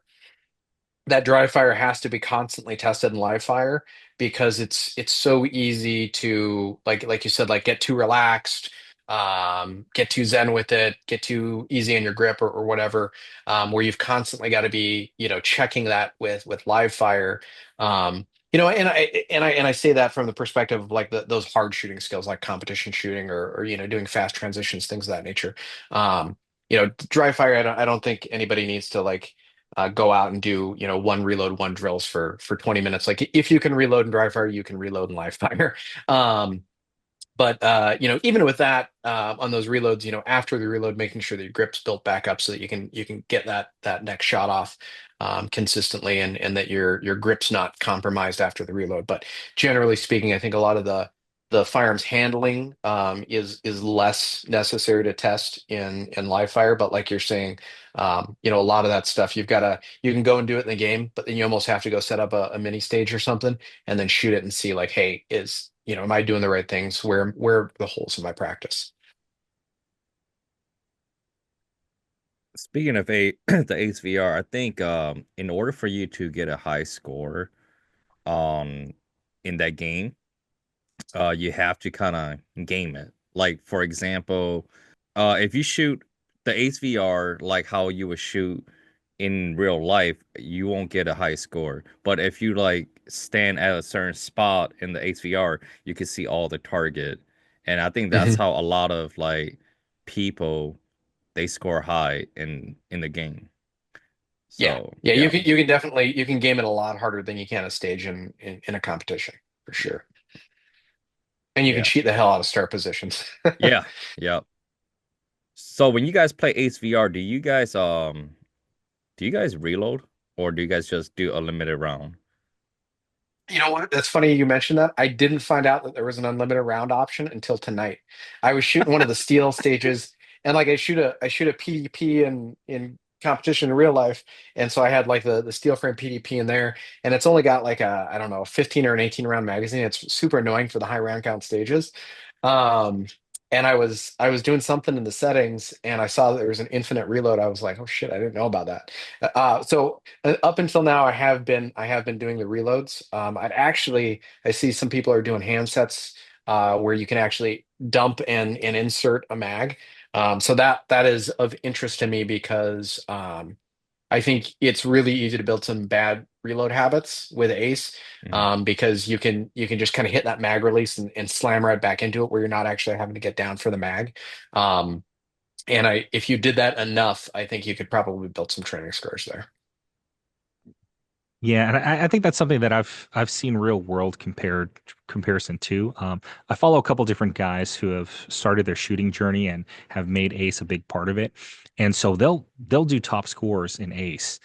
But when you actually look at their scores competition wise, they're still like C class, and they're not bad per se. It's just if you Mhm. compare to their high level in Ace versus their actual real world skill, there's a big gap there. And I was talking to Ku about this, and I think that for those guys, since they're still relatively new to the shooting world, they probably just don't really understand how to build that really high quality grip that you need. And I think that's once they start picking up on that, then I think they're going to just start climbing the ranks really well. Um, the other funny thing is that there are guys who are really good shooters, but then when you put them into ace, their ace score is not that great. Mhm. And I've I've kind of found with myself that at least for me, doing way more ace and only having like one or two USPSA matches under my belt, for ace, as long as I can, if I have to get a bad score, it's usually because I don't have a good stage plan. Once I figure out a better, more efficient stage plan, then I can usually post. I'm usually in like the top 10% of scores once I figure out a good stage plan. But um, yeah, I think like you said, if I've been gamifying it a little bit too much, and that's kind of been hurting me that I'm not as focused as I need to be for the actual matches. For sure. All right, let's move on to the next question. So, if someone wants to get better at shooting, how do they know the instructor they're taking a class with is legit beforehand? I wish I had a really solid answer for that. It is tough. There's a few things there. I've had the opportunity to train with a lot of top level shooters in competition and in the more tactical Timmy side of things. Um, so I've seen both sides of it, and some of the people that I've trained with who aren't as good of shooters, but were very good instructors. I got a lot out of. There were also some guys that are very, very, very high level USPSA shooters, who I've taken courses from and got very little out of it, because of the teaching aspect of it. And I think that's kind of the critical component that makes it hard is you can have somebody that's really good at a thing and be really bad at teaching that thing, right? And I think you can again if we take ourselves out of USPSA and look at other sports, one of the things you'll see is very rarely are the top coaches were they ever the best players, right? Because you've got to understand the fundamentals of the game, but you also have to be able to break those down and teach those to somebody. Um, and there are rare occasions where somebody is really good at what they do and they're really good at teaching it, right? And this is one area where I wish more USPSA shooters would get out there and teach more, because as you open up that pool of people who are interested in teaching, you're going to find a lot of people who are a lot more people who are good at it and can learn to teach it. So that's it's a tough part as far as like saying, hey, who's good? Um, because there's a lot of very well-known instructors that teach 300 days a year, that I've taken their class, and like it's a fun class. It's good gunnertainment, but you're not learning a lot out of it, right? You're just shooting whatever their drills are. It's like, hey, these are my drills. This is what we do. We shoot it, and it's fun, right? You've spending a day on the range with like-minded people, and you're getting to shoot some drills that maybe you've never shot before. So it's fun from that aspect, but you're not learning a lot. And that is a critical component of it. So, getting reviews from friends who have taken those courses before, looking at instructors that other instructors study with, I think is something that you can find people that are good. But what I will say is, as long as the class was safe, I have yet to take a class that I didn't get anything out of. What I got out of it may have been like, hey, this is not the way I want to run a class. Um, but you learn some things from that class. So I think looking at reviews online, one of the great things is the amount of information that we have. Like when I got started with this, there were very few places to train at. There was like Thunder Ranch, there was Gunsight. Andy Stanford had a thing down south that you could go to. There was like Mid South where a lot of the military guys trained at. There's the Rogers School of Shooting. But as far as like local instructors, like it was just not a thing. It was really hard to find. And now, there's a ton of traveling national level instructors, and most of them are putting out content online. So I think looking at some of that content and seeing what it looks like, and reading opposing viewpoints is very helpful. The other thing I would look for is, while I don't think that an instructor has to shoot competition, um, if an instructor is shooting competition, you can kind of see a little bit more that they're keeping up with their skills. There's some really good people out there that are teaching who haven't who haven't moved their curriculum in 20 years, right? There's guys out there who were like, well, I was in Delta Force uh 25 years ago, and this is how we shot in Delta Force, and this is how we're still shooting. And then you look at how they're shooting compared to how the rest of like USPSA has gone, and it's like, okay, nobody shoots like that. Nobody's shooting tactical turtle with locked arms, and a lot of the stuff. So there's a lot out of that out there, where people are putting content out online. You can kind of pick up on a little bit of that.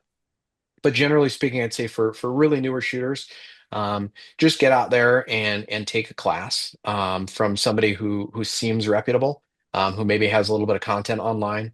Do not rely on somebody's resume of what they did. Look at what they're doing, right? And that I think is a really big aspect.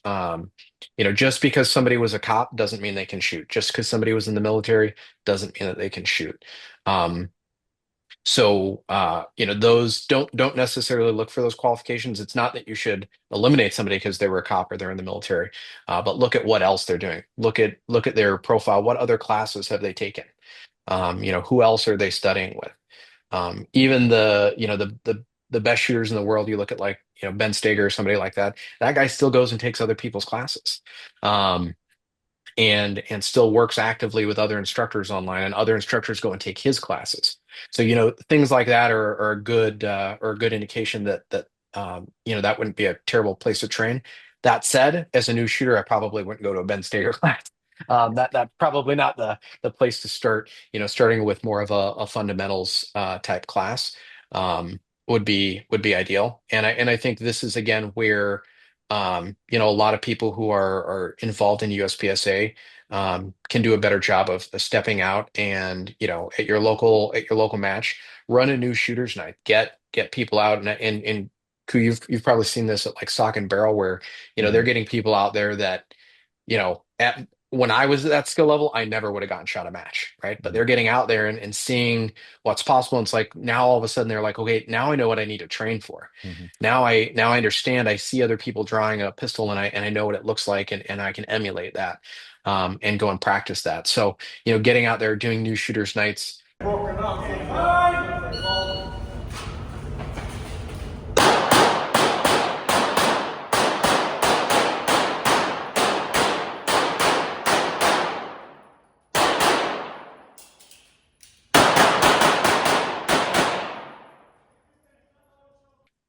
If somebody's a B or an A class shooter, there's absolutely no reason that they can't teach an intro course on how to shoot, even if it's just getting a group of friends together or neighbors or whatever. Getting people out and teaching them that stuff, I think, is hugely important. Um, and it is tough for a lot of new shooters to find entry level classes. Like I could give you a laundry list of classes to take from top level instructors around the country. Most of those aren't necessarily ideal for somebody who just bought a firearm and hasn't shot it before. Um, so that's one of the things, from classes that I teach that I really try and focus on are offering a lot of entry level classes for people who are new to firearms, because there's not a lot of that out there, and I would hope that other competitors and other instructors, offer more of that because there are a lot of people who just need some of those basic skills before they decide what they want to do in the hobby. Sorry, that was a really long answer that didn't give you an answer. No, No, it no, did. It makes that's good. sense. That's something that Kue and I we've been talking a lot about is that, if somebody from South Dakota said, "Hey, Mhm. I'm over here in a small town, South Dakota. There's some local guys who are teaching gun classes. Should I take their class?" And one of our questions is, how do you recommend an instructor to them? And it's kind of tough, especially people who are not near any major city where Yeah, bigger names are hosting classes. And but I think you made a really good point that, as long as they're safe, you probably can pick up some decent fundamental skills.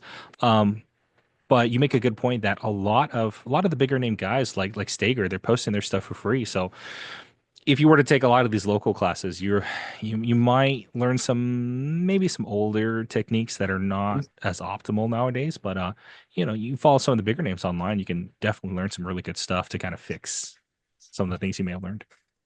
absolutely. And I think a big part of that is don't marry yourself to an instructor or a technique. Mm, So often I hmm. see people, who are like, "Oh, I trained under so and so, and this is the way we do it." And it's like, "Oh, okay. Well, have you ever tried it a different way?" Um, and it doesn't matter whether it's me or it's a big name like Stager or it's Scott Jedlinski or it's any of these guys out there. Don't get married to the hero worship of who that person is. If you look at a Stager class from 10 years ago, it's very different than a Stager class from today. He's developed his curriculum and teaches different things. It had 15 years ago, had you told me that we would be teaching target focus shooting even with irons, I would have been like, "You're out of your mind, dude. That's like some crazy point shooting cowboy shit." But a lot of those things have changed, and if you get in this mindset of like this is the only way it can be done, you're going to miss out long term on what's possible. And luckily, there's guys out there who are willing to push the boundaries and say, "Okay, like I've gotten to this level and I've plateaued. Like let's start breaking some rules and find out what we can do, you know um and in a lot of cases some of that stuff works out.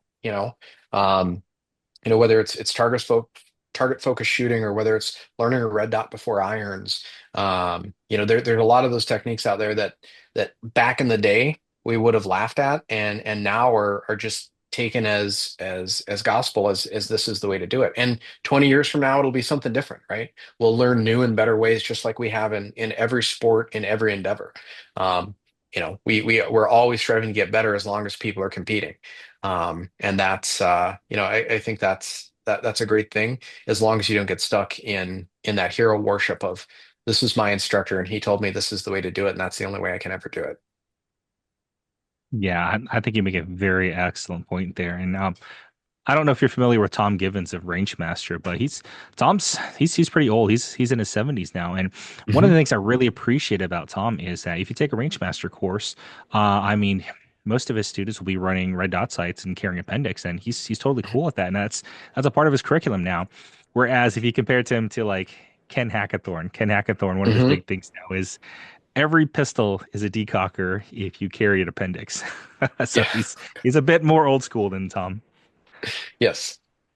Yeah, there's definitely some of those guys who have gotten older and developed with the times, and those who haven't, right?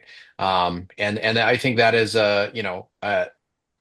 guys like Ken, Masad Ayub, Bill Wilson, guys like that did a lot for the industry for a long time. So I don't want to denigrate them too much, but they have stopped evolving. And you're either moving forward in this world or you're moving backwards. I don't really believe in very much stagnation. So if you're not moving forward, you're probably moving backwards in terms of technology. And I think a lot of those pieces come up. Like you said, with being against appendix carrier, you can't use a red dot because it'll make you slower, or electronic sights just die and iron sights never fail.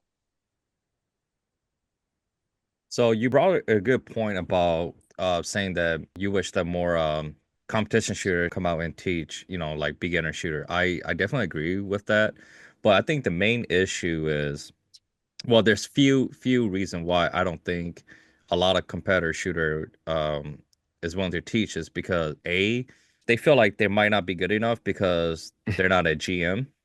And Hmm. second, it's because there's no place to teach. Like, for example, I would love to teach my church group Hmm. just the basic firearms, not Hmm. nothing advanced, but just the introduction of how to shoot a handgun. But I don't have a place to teach them. So if I take Hmm. them to the gun range, that will be like almost $1,000 just to pay for the range fee.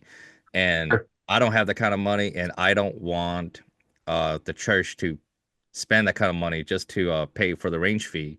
And then you Yep. also got to think about the ammo and stuff because obviously um, the new shooters, I don't think they want to spend that much money on ammo. So I think it's the money and the place to teach people is the main issue why a lot of competitor shooter is not willing to like teach because you Yeah. don't make money from it, or you don't make much money from it, and a lot of people are not willing to pay to learn. Yep, for sure. No, that is definitely a challenge, and probably the top challenge, and something I still run into is places to teach, Mhm. right? Like currently there's two ranges that I teach at. One of the ranges that I'm a member at just doesn't allow outside instructors to come in and teach. Um, and it's too bad because they've got the most range openings. But like at teaching at Forest Lake, where I know you've shot, Matt, you've shot at Forest Lake, haven't you? Talking about, oh, outdoor, yeah, Yep. yep. So someplace like Forest Lake, you look at that schedule, man, just trying to get on the schedule is tough, right? Um, so it is a challenge. I think to find space like that, or like you said, like an indoor range, it can get very expensive very quickly. And that's where I think working with the local ranges with match directors to find out what it takes. For a lot of ranges who do allow outside instructors. For the most part, as long as you've got an insurance policy that you can put them on as a rider, they'll allow you to teach it at the range, especially if you develop, a relationship with somebody at the range. So, those are some options. But yeah, indoor ranges for sure get super expensive. Even an indoor range that I have a good relationship with, like indoor ranges are great to teach low light classes because it's hard to turn the lights off outside, and most ranges don't let you shoot after dark outside. Um, but you're talking about $150 to $200 an hour to rent a range like that. Well, you want to teach a 4 hour class, and all of a sudden a low light class is costing everybody $250 for you know not that much learning. So yeah, I totally get that. And that's where I think, a lot of the clubs can help run, new shooter whether it's new shooter orientation or like an intro to USPSA, things of that nature to get more people out and teach them some safe gun handling and what it would take. But I will say that, like I am, I'm pushing 50 years old, and I don't, you know, I'm not going to be Tom Gibbons at like 75 teaching. I want to retire at some point. But whether it's you or any other competitor, if they're interested in teaching classes, I am 100% willing to to take you under my wing and show you the ropes and talk to you about how to get in at ranges and where to find the insurance policies and develop curriculum because we need more instructors out there, not less. And I totally get the piece about not being a GM. Um, one of the things I think any instructor that's not a GM, and even a lot who are GMs, probably deal a little bit with imposter syndrome because you're always wondering, like, am I good enough to teach this? Is this, something? I will say after enough years of doing it, getting positive feedback from students and seeing the growth in students, it's something that you do get past eventually. But I think one of the things to realize is most people who would see somebody that was like, oh, this guy was a Green Beret, he's definitely qualified to teach shooting. And I mean, he is in the sense like Green Berets, like part of their job is teaching Indigenous forces. But as far as like hard skills and shooting, if you're a B class shooter, you're probably out shooting most guys who are Green Berets, legitimately. Um, and that's again, it's not all of them. There's plenty of Green Berets who are GMs in USPSA. But at the same time, there's a lot of dudes who were in special forces that are DNC class shooters. And understanding as long as you're staying in your lane with what you're teaching, right? You're not teaching a CQB class. Like you're teaching, hey, here's how you hold a gun, here's how you aim a gun, here's how you work the sights, here's how you draw from a holster.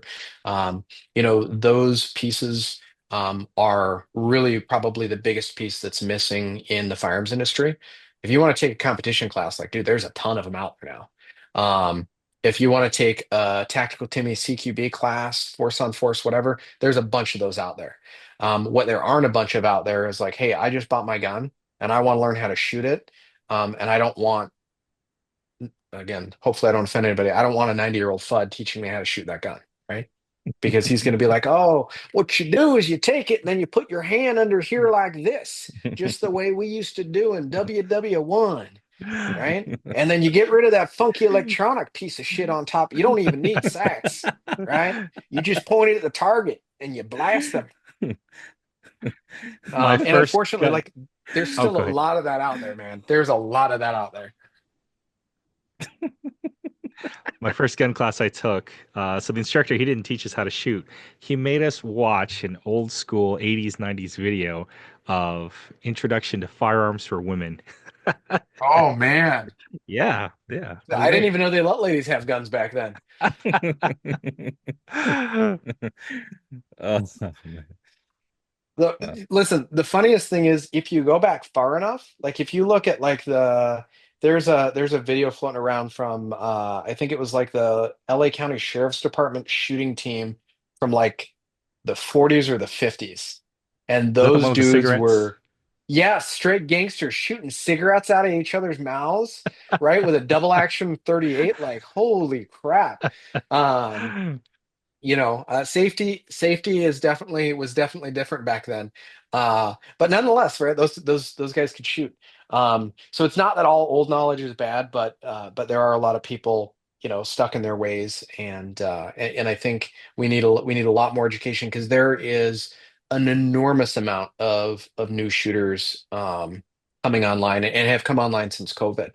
I had between when the lockdown ended in 2020 through 2021, um, in a 9 month period, I had more people come through permit to carry classes than I did in any three previous years combined.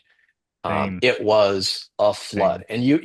you look at firearm sales numbers, new gun owners. There are just a ton of people out there, and there's just not enough good training for them. It's hard to find, and a lot of it is, like an indoor range. God bless them, because I know they've got a business to run, but it's a 2 hour class that costs $300, and requires 300 rounds ammo. That's hard for a lot of people to afford.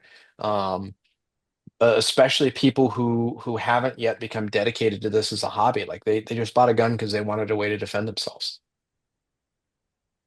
Oh yeah, and especially over here in North Carolina in the Charlotte area, USPSA has exploded in popularity. Um, One of the first matches I tried to get into, registration started at 8 p.m. 8 p.m. I was hitting refresh, refresh, refresh, and then I just started. I logged in. Well, I was already logged in, and so I enter in all my registration info, and then I got an email saying that I was waitlisted, and it's sold out in about 10 seconds. Not Yeah. even kidding.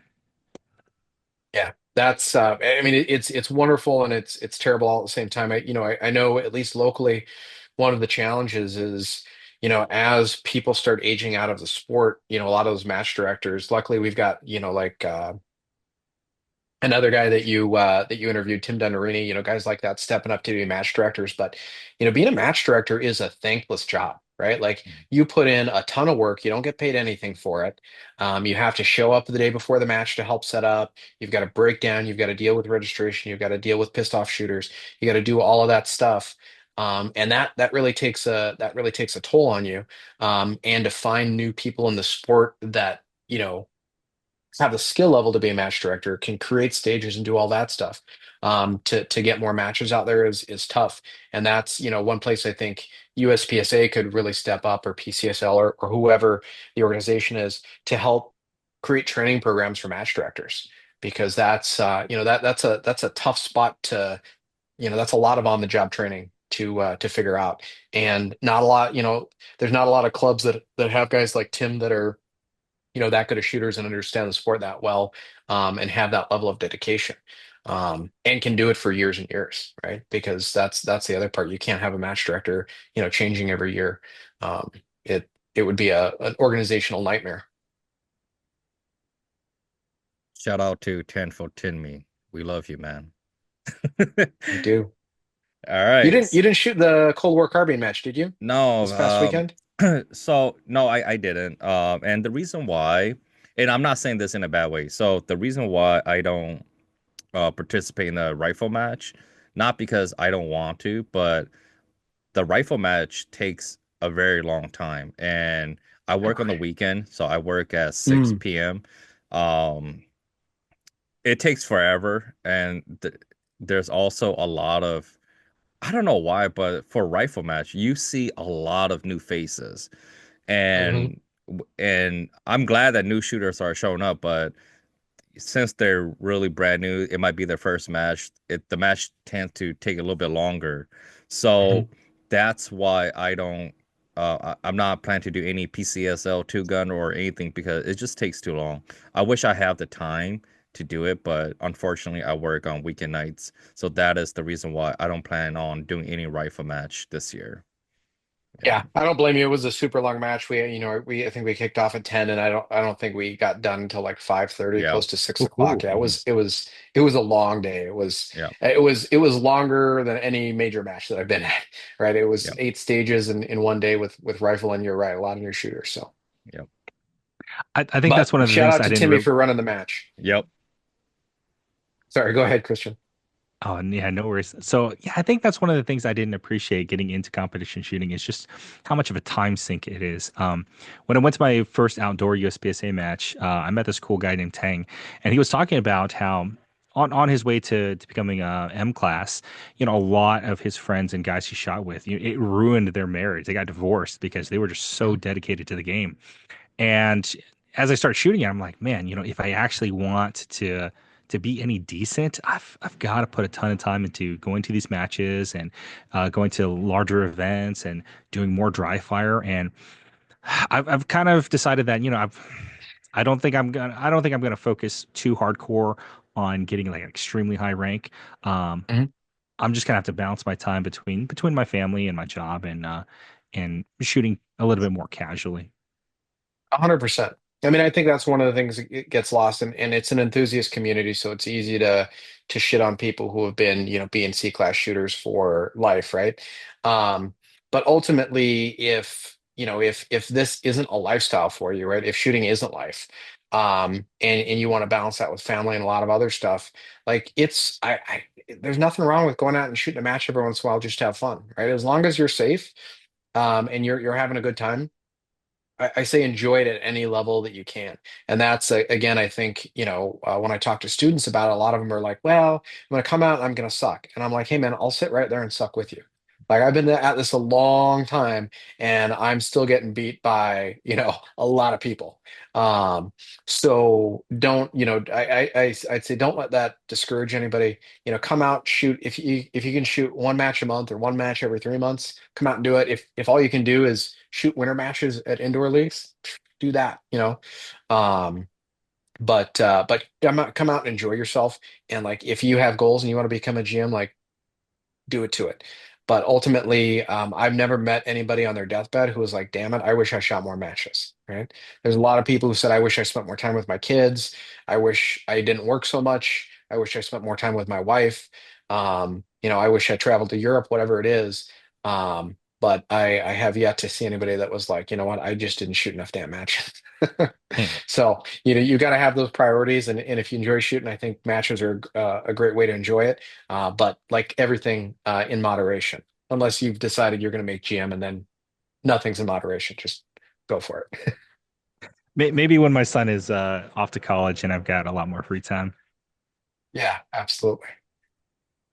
Yeah, I'm pretty lucky. My wife and I are the total opposite. So she do her own thing and I do my own thing. So that's why I'm able to shoot as much as I can. That's So awesome, man. yeah.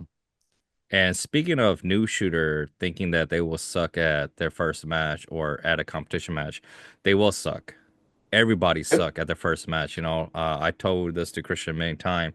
I don't care what your background is. I don't care if you were in the military, law enforcement, you're an instructor. You're gonna suck because um you don't know how the game is. That's just how it is. Yeah. Like you may be a good driver on the street, but then if you go try to race with other racer, you're not going to beat them on your first time racing with them. So that's why I always encourage people to just go and try it out, get their feet wet because you're gonna suck, and it's a good thing that you realize that you suck because now you will know what to work on.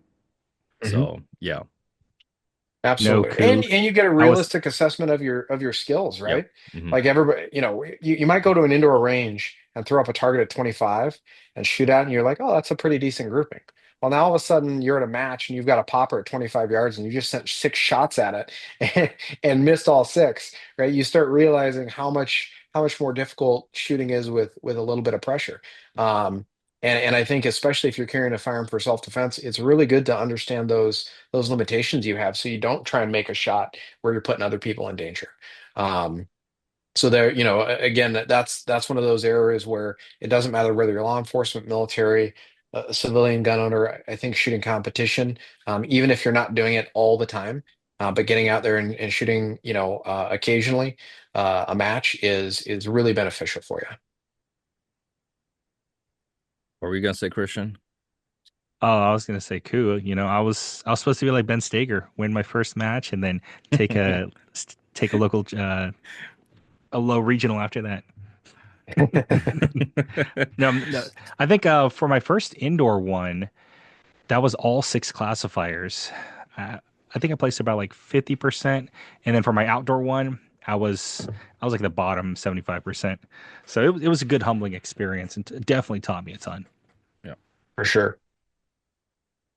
All right. So the next question, in your opinion, when do you think a person is ready to carry a handgun for self-protection? Ooh, that's deep. That's what I she would say said. it at yeah, that's right. I would say, I'll give you my libertarian piss and red, white, and blue answer first.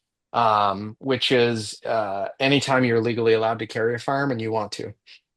But I think realistically, at a deeper level, when someone is comfortable with their own skill level, um, when you're comfortable enough to carry with a round in the chamber, when you're comfortable that you can get your firearm out of your holster, and hit a reasonably sized target in a reasonable amount of time, that's when I think, if you're asking me if it was my daughter or my son, um, when would I tell them they're ready?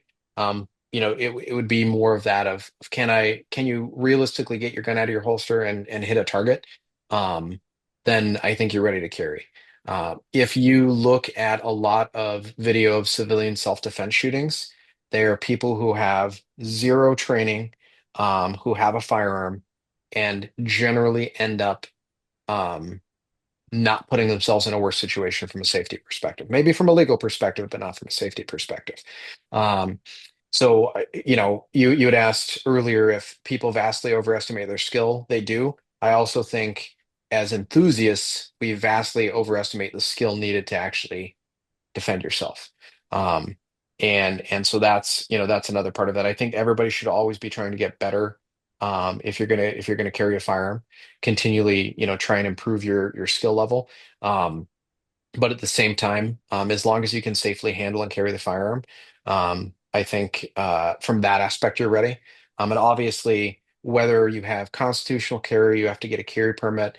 I think educating yourself on the laws of your state as it relates to where you can and can't carry, and specifically the deadly force laws and case law related to that in your state, is probably the most important piece of it, because just like your seatbelt, you're probably never going to need to use that gun, right?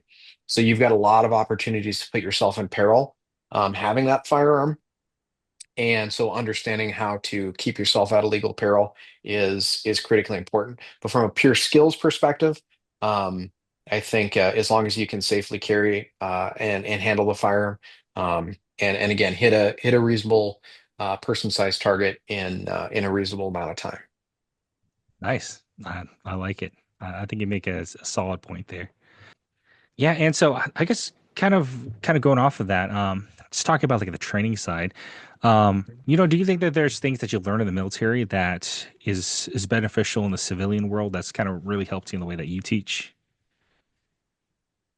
I mean, I think really the biggest takeaways from military training to kind of the civilian side of things, as far as hard skills, probably not a lot. As far as I'll just generically say the mindset is more just that you can overcome a lot more than you think you can. And I think you don't have to have been in the military to get that, right? You can just do hard things in life, and be successful at them. And so from that aspect of things, I think that's probably the biggest takeaway, where I see a lot of mental resiliency in people who have served versus, not that people who haven't served can't have it, but it is much more common in people who've served in the military, to have that level of mental resilience. The other thing, and I think this is, kind of going back to, we were talking about, a lot of people in the military don't necessarily have a high level of shooting skill, um, and yet we continue to do pretty well in wars. Like, how does that work out? Um, a big piece of that is, you can have all the shooting skill in the world, but if you're not able to keep a level head in very stressful, strenuous situations, that is, that's a detriment. And so the military does a really good job of putting people in stressful situations and then making them make decisions that have life or death consequences, and getting good at that process. So a lot of that comes in. It's something that I think is really difficult, if not impossible, to recreate in a civilian environment. Um, there's certainly things you can do to build mental resiliency, but on a broad-based perspective, I think it's difficult to do. Um, but really working on that kind of mental resiliency, and um, thinking at a high level under pressure. And I do think you see, when you see shooters come into like USPSA who do really well right away, a lot of them you'll see just innately have that ability, and that's something I think that really gets missed in the shooting community. Um, you know, like in everything, we have this, we've been told since we were kids, like, oh, you can be anything you want. Like, that's kind of true, but I don't know. I can't tell from the camera, but I'll at least tell you from, I'm not a very tall guy. No amount of hard work is going to get my ass into the NBA. Like, it's just not going to happen. I don't know how many 5'7" guys there have been in the NBA. I can only think of one dude that was like under 6 feet tall, and that was Muggsy Bogues or whatever. He was like 5'3". Like, that dude was a pit bull. But there are certain uh, genetic aspects that come to play, right? One of the things you'll notice is a lot of really good top level shooters have pretty big hands, because having bigger hands is beneficial to controlling the gun. That doesn't mean if you've got little hands you can't do it. Tim Herron does it. Um, but right? You're at a disadvantage. And that's one of the things that comes into play is, so often people come in and they're so concerned about doing well relative to everybody else, but the focus should just be bettering yourself, right? You came in and you shot whatever 50% on classifiers. Next time, try for 55. Next time, try for 60. And I think that kind of mindset, um, going back to the military piece of it is that continual improvement of like, that understanding that like, everybody's going to get treated the same, exactly like shit, and you're all going to get better at what you do, and you're going to do it together. And I think as a firearms community, the more we can help lift up other shooters and get them to focus on themselves and improving, the better we'll be. Nice, nice. I think that's very well said. I have a friend, he just recently got out of the Marines, and so he came to shoot with us the other day. And so he was doing a lot of the old school stuff. He had a very bladed stance when he was shooting. Mhm. And so I had to sit there, I was correcting some of the stuff. He's like, they went to the range a couple times and they had some MARSOC guys there. He's like, oh, okay. So now he understands why the MARSOC guys were shooting like way differently than the rest of the Marines in that group. And I was like, yeah, they have a little bit more budget, so they probably had outside contractors kind of teach them Yeah, something a little bit more modern. for There's sure. definitely a lot of institutional knowledge when it comes to training military and law enforcement. Yeah, institutional old wives' tales too. Hmm. A lot of that, a lot of that.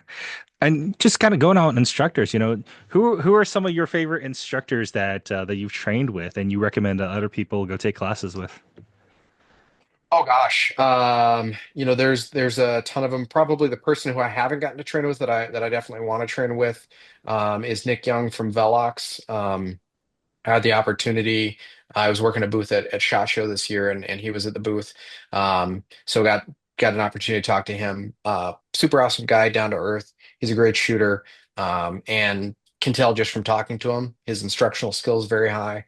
Um, I think if you're looking to improve competition skills, I think Stager's a great guy to take classes from. Um, and he's got practical shooting training group, and whether it's him or Joel or Nick, they all kind of teach together. Um, and so those guys are really good. On I'll say the more tactical Timmy side. One of the guys that I trained with that I thought was really really solid was now I'm blanking on his name. I can only think of the name of his company, Bill Blowers. Um, so one of the things, Bill was a SWAT cop from out in the Pacific Northwest, and the guy is one hell of a shooter. But one of the really good things that he kind of breaks it down is he's also he's I don't know, he's older than me for sure, but he's in very good shape, and he kind of really breaks things down in terms of your shooting very much like a workout where you're tracking your times, you're tracking your scores, you're tracking your numbers, and building your range plan just like you would a workout, which I think is really important for people to see. And one of the analogies I use in classes is, you don't just walk into a gym and like walk over and like pick up some heavy shit and set it down, and then walk over here and pick up some other heavy stuff and set it down. Like you walk in and you're like, hey, today I'm going to do upper body, or I'm going to do back and biceps or whatever. And you've got a set of exercises with a goal number of sets and reps that you're going to do, and you're going to do that consistently. um, you know, that is the same process that you need to have for your shooting, right? When you go to the range, and you've got X number of rounds to practice with, it's like, well, what am I working on, right? Where are my weak points? What do I need to practice? And then what are those other skills that I need to maintain? So that, I think Bill did a really good job of breaking that down for people and making it relatable. And he's definitely one of those guys that shoots at a very high level, but can also instruct at a very high level. So he's definitely at the top of my list for people I'd recommend. Nice, nice. And I think that's something that a lot of people should understand, that you can tell people who know shooting versus people who know guns. If you ask Mhm. them to name some top level shooters or some top level instructors, and if all they can come up with is maybe just YouTube personalities, they probably don't really know the space that well. And so Yeah, it's always nice to be able to talk with people. If you can name drop instructors, then yeah, I think that's a good sign that that you're with somebody who knows what they're talking about. for sure. Yeah, and I think something, Koo, maybe you can help with this since you've got a podcast. I was a few years ago, I went down to Shooter Symposium down in Texas. Really cool event. I don't know if you guys have heard of it, but basically they have like a 4 day block. They've got a big range, something like Forest Lake, a bigger range, and they bring in like 15 or 20 instructors, and you can sign up for like two instructors a day. So you get like a mini block of instruction for multiple people. So, I got to train with Bill there. I got to train with Chuck Pressburg and Jamie Caldwell in a night vision class. Nice. Got to, Aaron Cowan from Sage Dynamics. John Dufresne was there from Kinetic Consulting. The guys from AT3 Tactical were there. So it really gives students or people who want to learn a little flavor for each instructor for people who they want to train with in the future, which is I think a really cool aspect of things. Oh, that sounds like it was a lot of fun. I wish I had more Yeah. time to do stuff like that. Oh man, I tell you what, yeah. Time and money. If we could just get more of it, right? Oh, definitely, definitely. I guess I'll kind of top off with one last question. Yeah. Would you say there's any new developments in kind of like the firearms or the training space that you're excited about? Oh man, nothing major. I mean, I think, the progression of the competition side, I think is cool to see. Um, Especially, I got to give, a shout out to IDPA, which traditionally as USPSA shooters we've kind of shit on, because it's like where the old slow guys are. You don't Hmm. see any like top level IDPA guys who mainly shoot IDPA come over and kick ass in USPSA, but you Hmm. very often see USPSA guys go over and Hmm. kick ass in IDPA. But IDPA, they had appendix holsters before USPSA. They're a lot more open still to appendix holsters and some of the rules um, related to guns and stuff like that. So that's the main thing I'm excited to see. What I'd love to see more of, and I don't think we need a new division for this, but more carry focused shooting. It'd be great to see more people shooting from appendix rigs. Um, shooting more of what they carry, and that would really help. I think if your main goal is to be, win competitions, shooting your carry gear is not the way to do it, right? But if your main goal is to be a better self-defense shooter, I think shooting your carry gear is a great way to do it.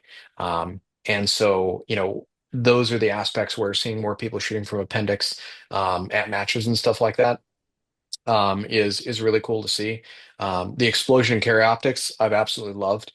Um, I think we're if we take away all of the pieces of optics as far as whether they're better than irons or worse than irons or anything else like that, I think an undeniable fact is that if you are shooting a gun with a dot on it and you don't have a good index, you're not going to find that. You're not going to find that dot.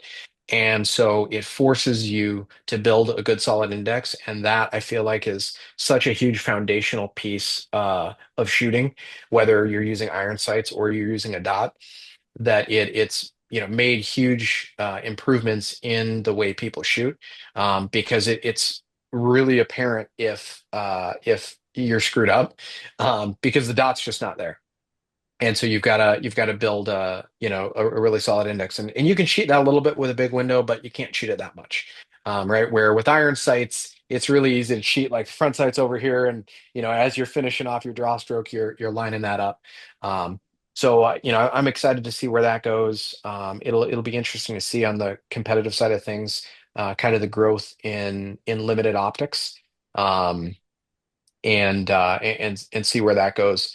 But ultimately, I think what we're seeing in the sport is gear is mattering less and less, and skill is mattering more and more.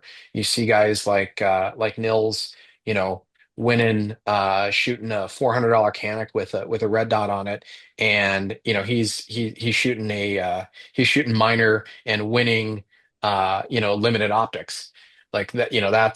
That's cool stuff to see.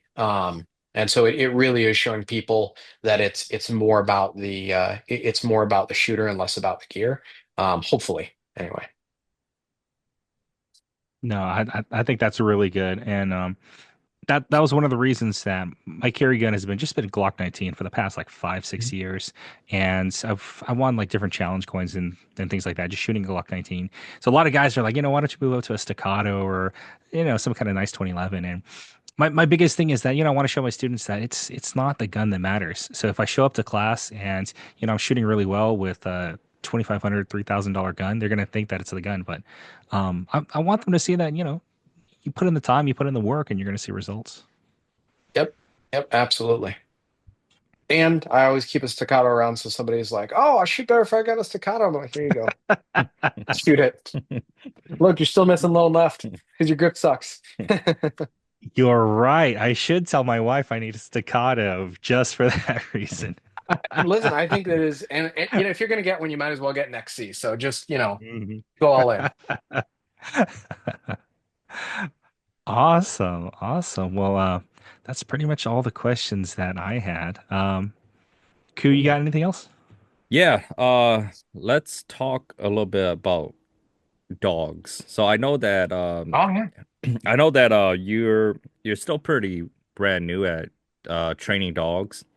So the question I have for you, because I'm also a dog owner, do you think it's okay to whip your dog sometime to discipline them? Yeah, I would maybe be careful with the word whip. Um, but yeah, no, I mean I think one of the things to understand from a dog training perspective, this is actually a huge controversy right now in the dog training world. There is a positive only camp, and there is what's called a balanced training camp. There used to be kind of the old school, which was just negative reinforcement camp. So, back in the day, especially in Europe, dog training was negative only reinforcement. You just punished the dog when the dog did something you didn't want it to do, and you didn't really reward the dog. And you can certainly teach a dog that way, but they're very shut down and they're not very open. They're not very powerful, right? You can teach a dog with positive only, right? Just like with your kid, you can never discipline your kid, and you can always just say, "Oh, you got to do this if I give you a sucker." But next time, then you need two suckers, then you need three suckers, right? Um, so I think that's kind of where the balanced training comes in for dogs. And the other piece of that is I love my dogs. I love my dogs. When one of my dogs gets hurt, like it kills me. My last dog died. My wife didn't know that I'd ever cried before, and then she saw me cry, and she was like, "You're an ugly damn crier." And I was like, "Well, so I don't cry very much." But um, but dogs are still animals, and if you look at the way a mother dog corrects a puppy, right? She nips at that puppy, and that puppy will yelp and pull away. She's not injuring the puppy. She's not beating the crap out of the puppy, or anything like that. So I think, I definitely take a balanced approach. I think with younger dogs, being very positive with them is generally going to lead to the best results. Um, Dogs are typically, especially when they're puppies, they're very food motivated. So if people are having a hard time training their dogs, you just don't feed your dog in a bowl. You use that dog food to train them to do what you want them to do. And there's a lot of what's called operant conditioning with dogs. You just get them to do the same thing over and over again. You've heard of like Pavlov, right? You ring the bell, the dog Yeah. starts drooling. That's all operant conditioning is. So you can do a lot of that with just positive reinforcement. And it depends on the dog, the level of negative reinforcement. We've got a German Shepherd who's a working line from Czechoslovakian bloodlines, and we've got a Belgian Malinois. And Shepherds traditionally are much harder dogs, and Mals are generally a little bit softer dogs. And what I mean by that is a small correction, like a little pop of the leash from the Mal, gets an immediate reaction. With the German Shepherd, I pop on the leash, and she kind of looks at me, and she's like, "Pull harder, Daddy. Come on, give it to me." Um, so she needs a little bit more correction. Yeah. Um, and so you've got to have both of those pieces, I think, to really make the dog understand. Um, and I don't know about how either of you were raised, but you know, I'm guessing you probably had a little bit of fear of one of your parents, whether it was whacking you with a wooden spoon or giving you a spanking or smacking you in the head or like pulling on your ear or whatever. Um, there's a certain level of respect there, and especially as you're dealing with whether it's pet dogs or not, um, dogs are come from wolves, and unless it's a Chihuahua, like it can mess you up, and that dog needs to respect you. So from that aspect, I don't think that you need to beat your dog, but there needs to be positive and negative reinforcement. And I think one of the things that gets missed is that negative reinforcement doesn't always have to be physical punishment. My dog has my shepherd, well, both of them have really high ball drive, so they want that ball really badly. And so the negative reinforcement can be they didn't do what I asked, so they don't get the ball, right? I'm not going to reward them for that behavior. You give me the behavior I want, now you get the ball. And so negative doesn't always have to be that kind of like, oh, I beat my dog or whatever. Negative reinforcement can just be holding them back on the leash from what they want. It can be not giving them the toy or not giving them the food that they want until they give the desired behavior. So from that aspect of things, I think yeah, absolutely. You don't want to be you don't want to beat the crap out of your dog, but you also want to make sure that you have some level of negative reinforcement, and that level of negative reinforcement is going to be directly related to what you're trying to do with the dog and the dog's level of drive. The higher that drive is, the bigger the reward and the bigger the punishment have to be to get the desired behavior. Well, I've got to sign off for tonight, but man, Craig, it was really great talking with you. Cool, man. I would Great love talking to with you as catch up with well. you. I'm gonna be up in Minnesota, so I'll have to see if I can get a chance to catch up with you. But Yeah, man. thanks so Shoot much me for being on a our shoot me a podcast. message on Facebook or Instagram or email me. Sounds good. All right, Sounds see ya, good. All Christian. right, buddy. Have a good one. All right, so um, a few more questions about dogs. Which breed do you think was the easiest to train? It's tough. I mean, genetics certainly play a big role in it. We talked a little bit about that with humans, like I'm never going to be in the NBA. You Hmm. can train pretty much any dog for any within reason for Hmm. anything. Like you're not going to train a Chihuahua to jump over a 4 foot fence. Um, but typically speaking, the dogs that are going to be easier to train are going to be more about what their motivations are, and what you want to do with them. So, any of the working line dogs, and working line doesn't necessarily have to be just pointy ear dogs like shepherds and mals.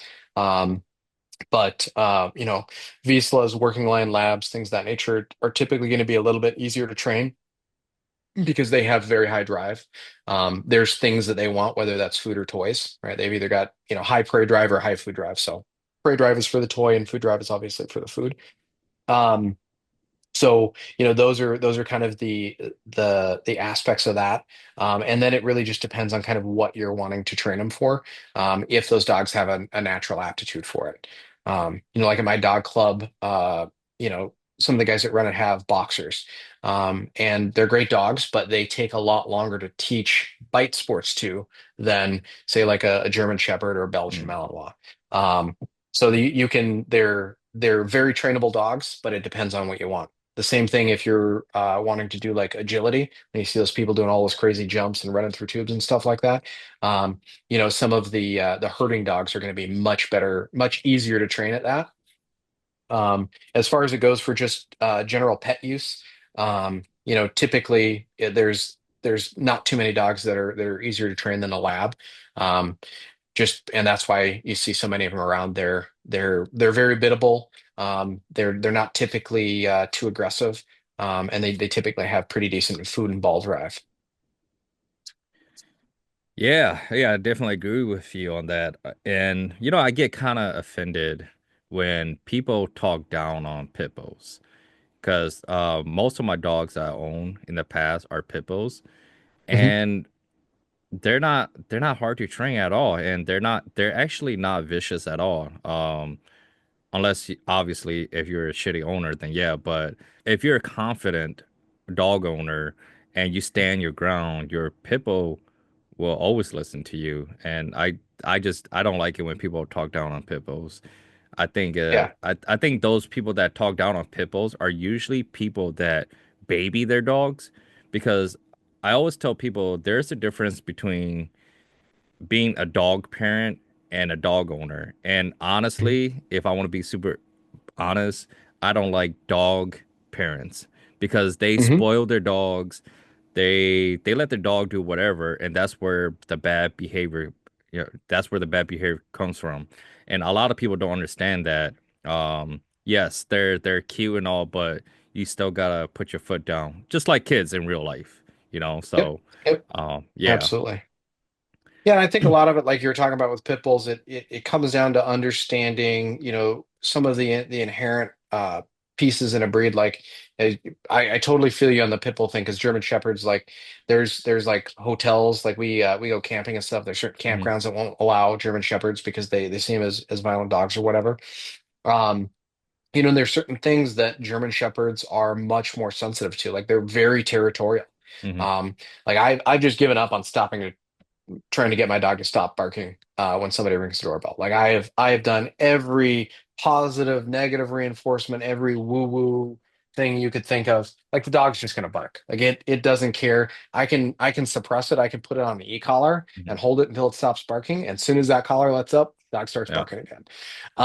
There's certain things that are inherent to breeds that you just have to work around. And shepherds are very territorial. That's why people get them as guard dogs. Same thing like with Dobermans, very territorial. And again, like you said with pit bulls, they need to understand from a young age that what the boundaries are, um, and who's in charge and what they can and can't get away with.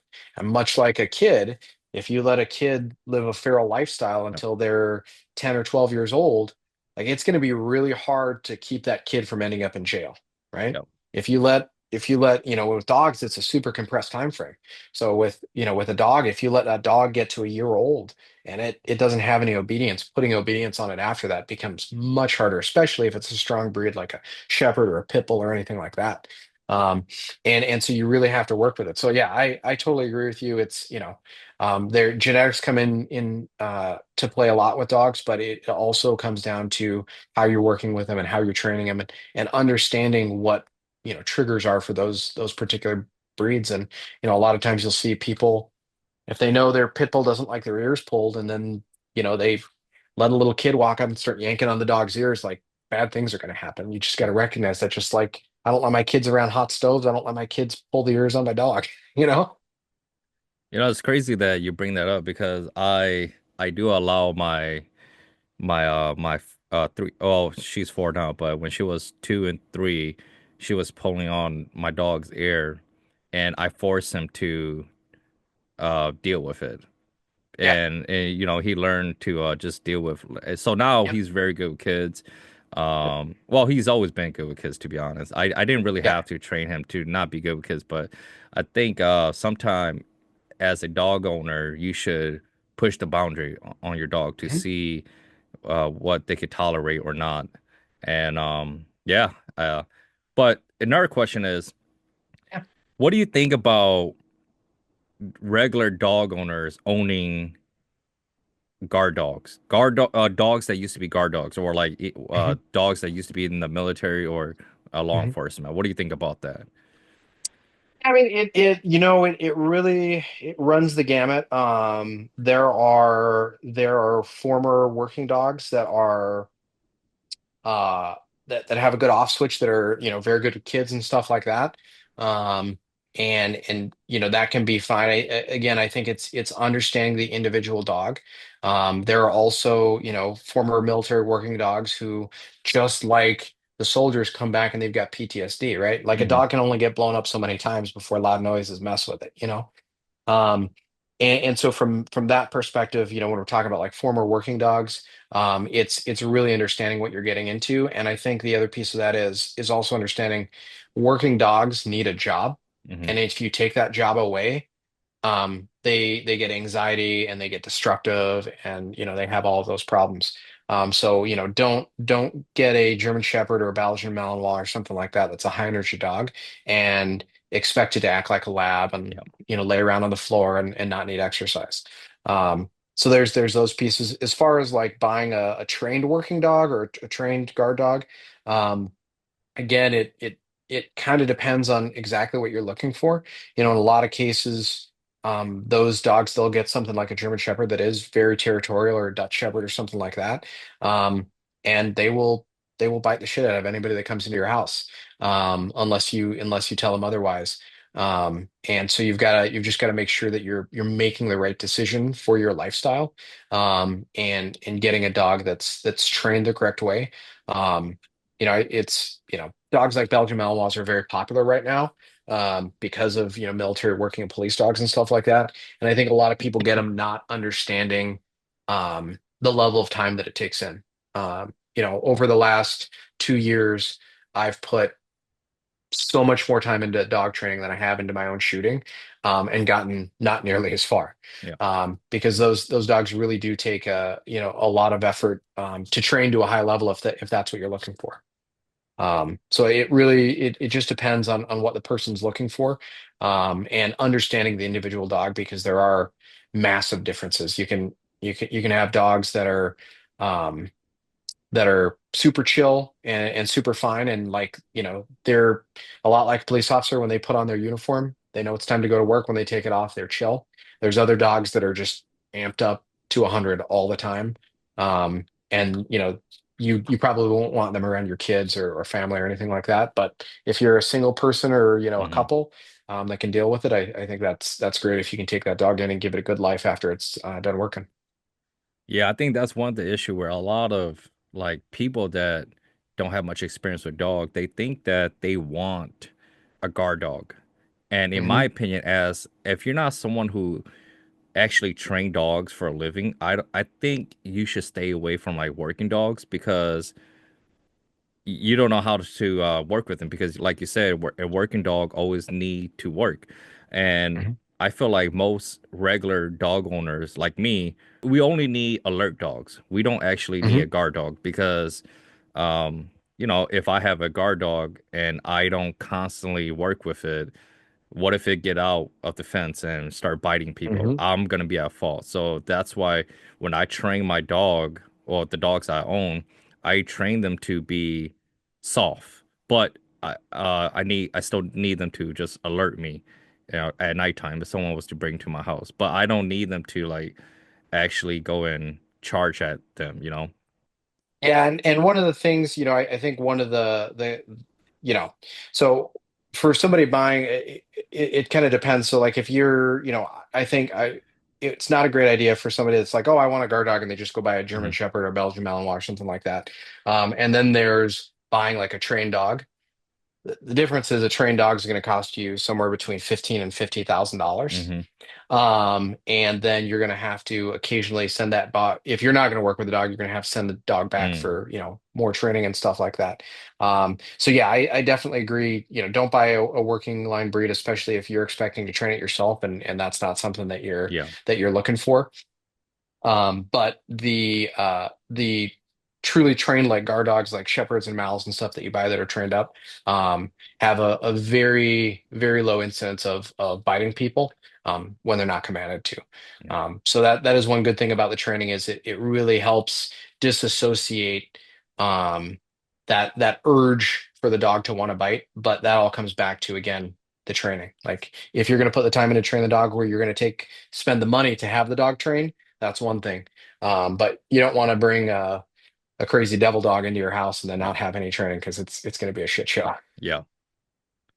All right, that's all the time that we have for this Cool, man. episode. So yeah, for the viewers, where can they find you? Yeah, probably the easiest way is through my website, which is minnesotaccw.com.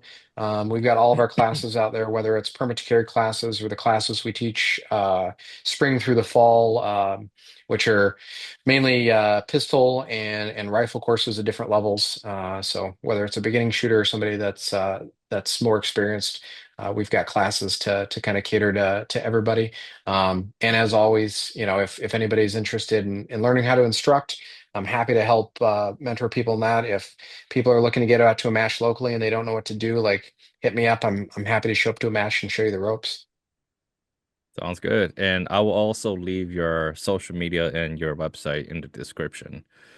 Awesome. I appreciate it. Well, thanks for talking with us tonight, man. I appreciate it, dude. Yeah. Yeah. Have a great evening. It was fun talking with you. All right, have a good night. So I'm gonna Bye. stop recording right now.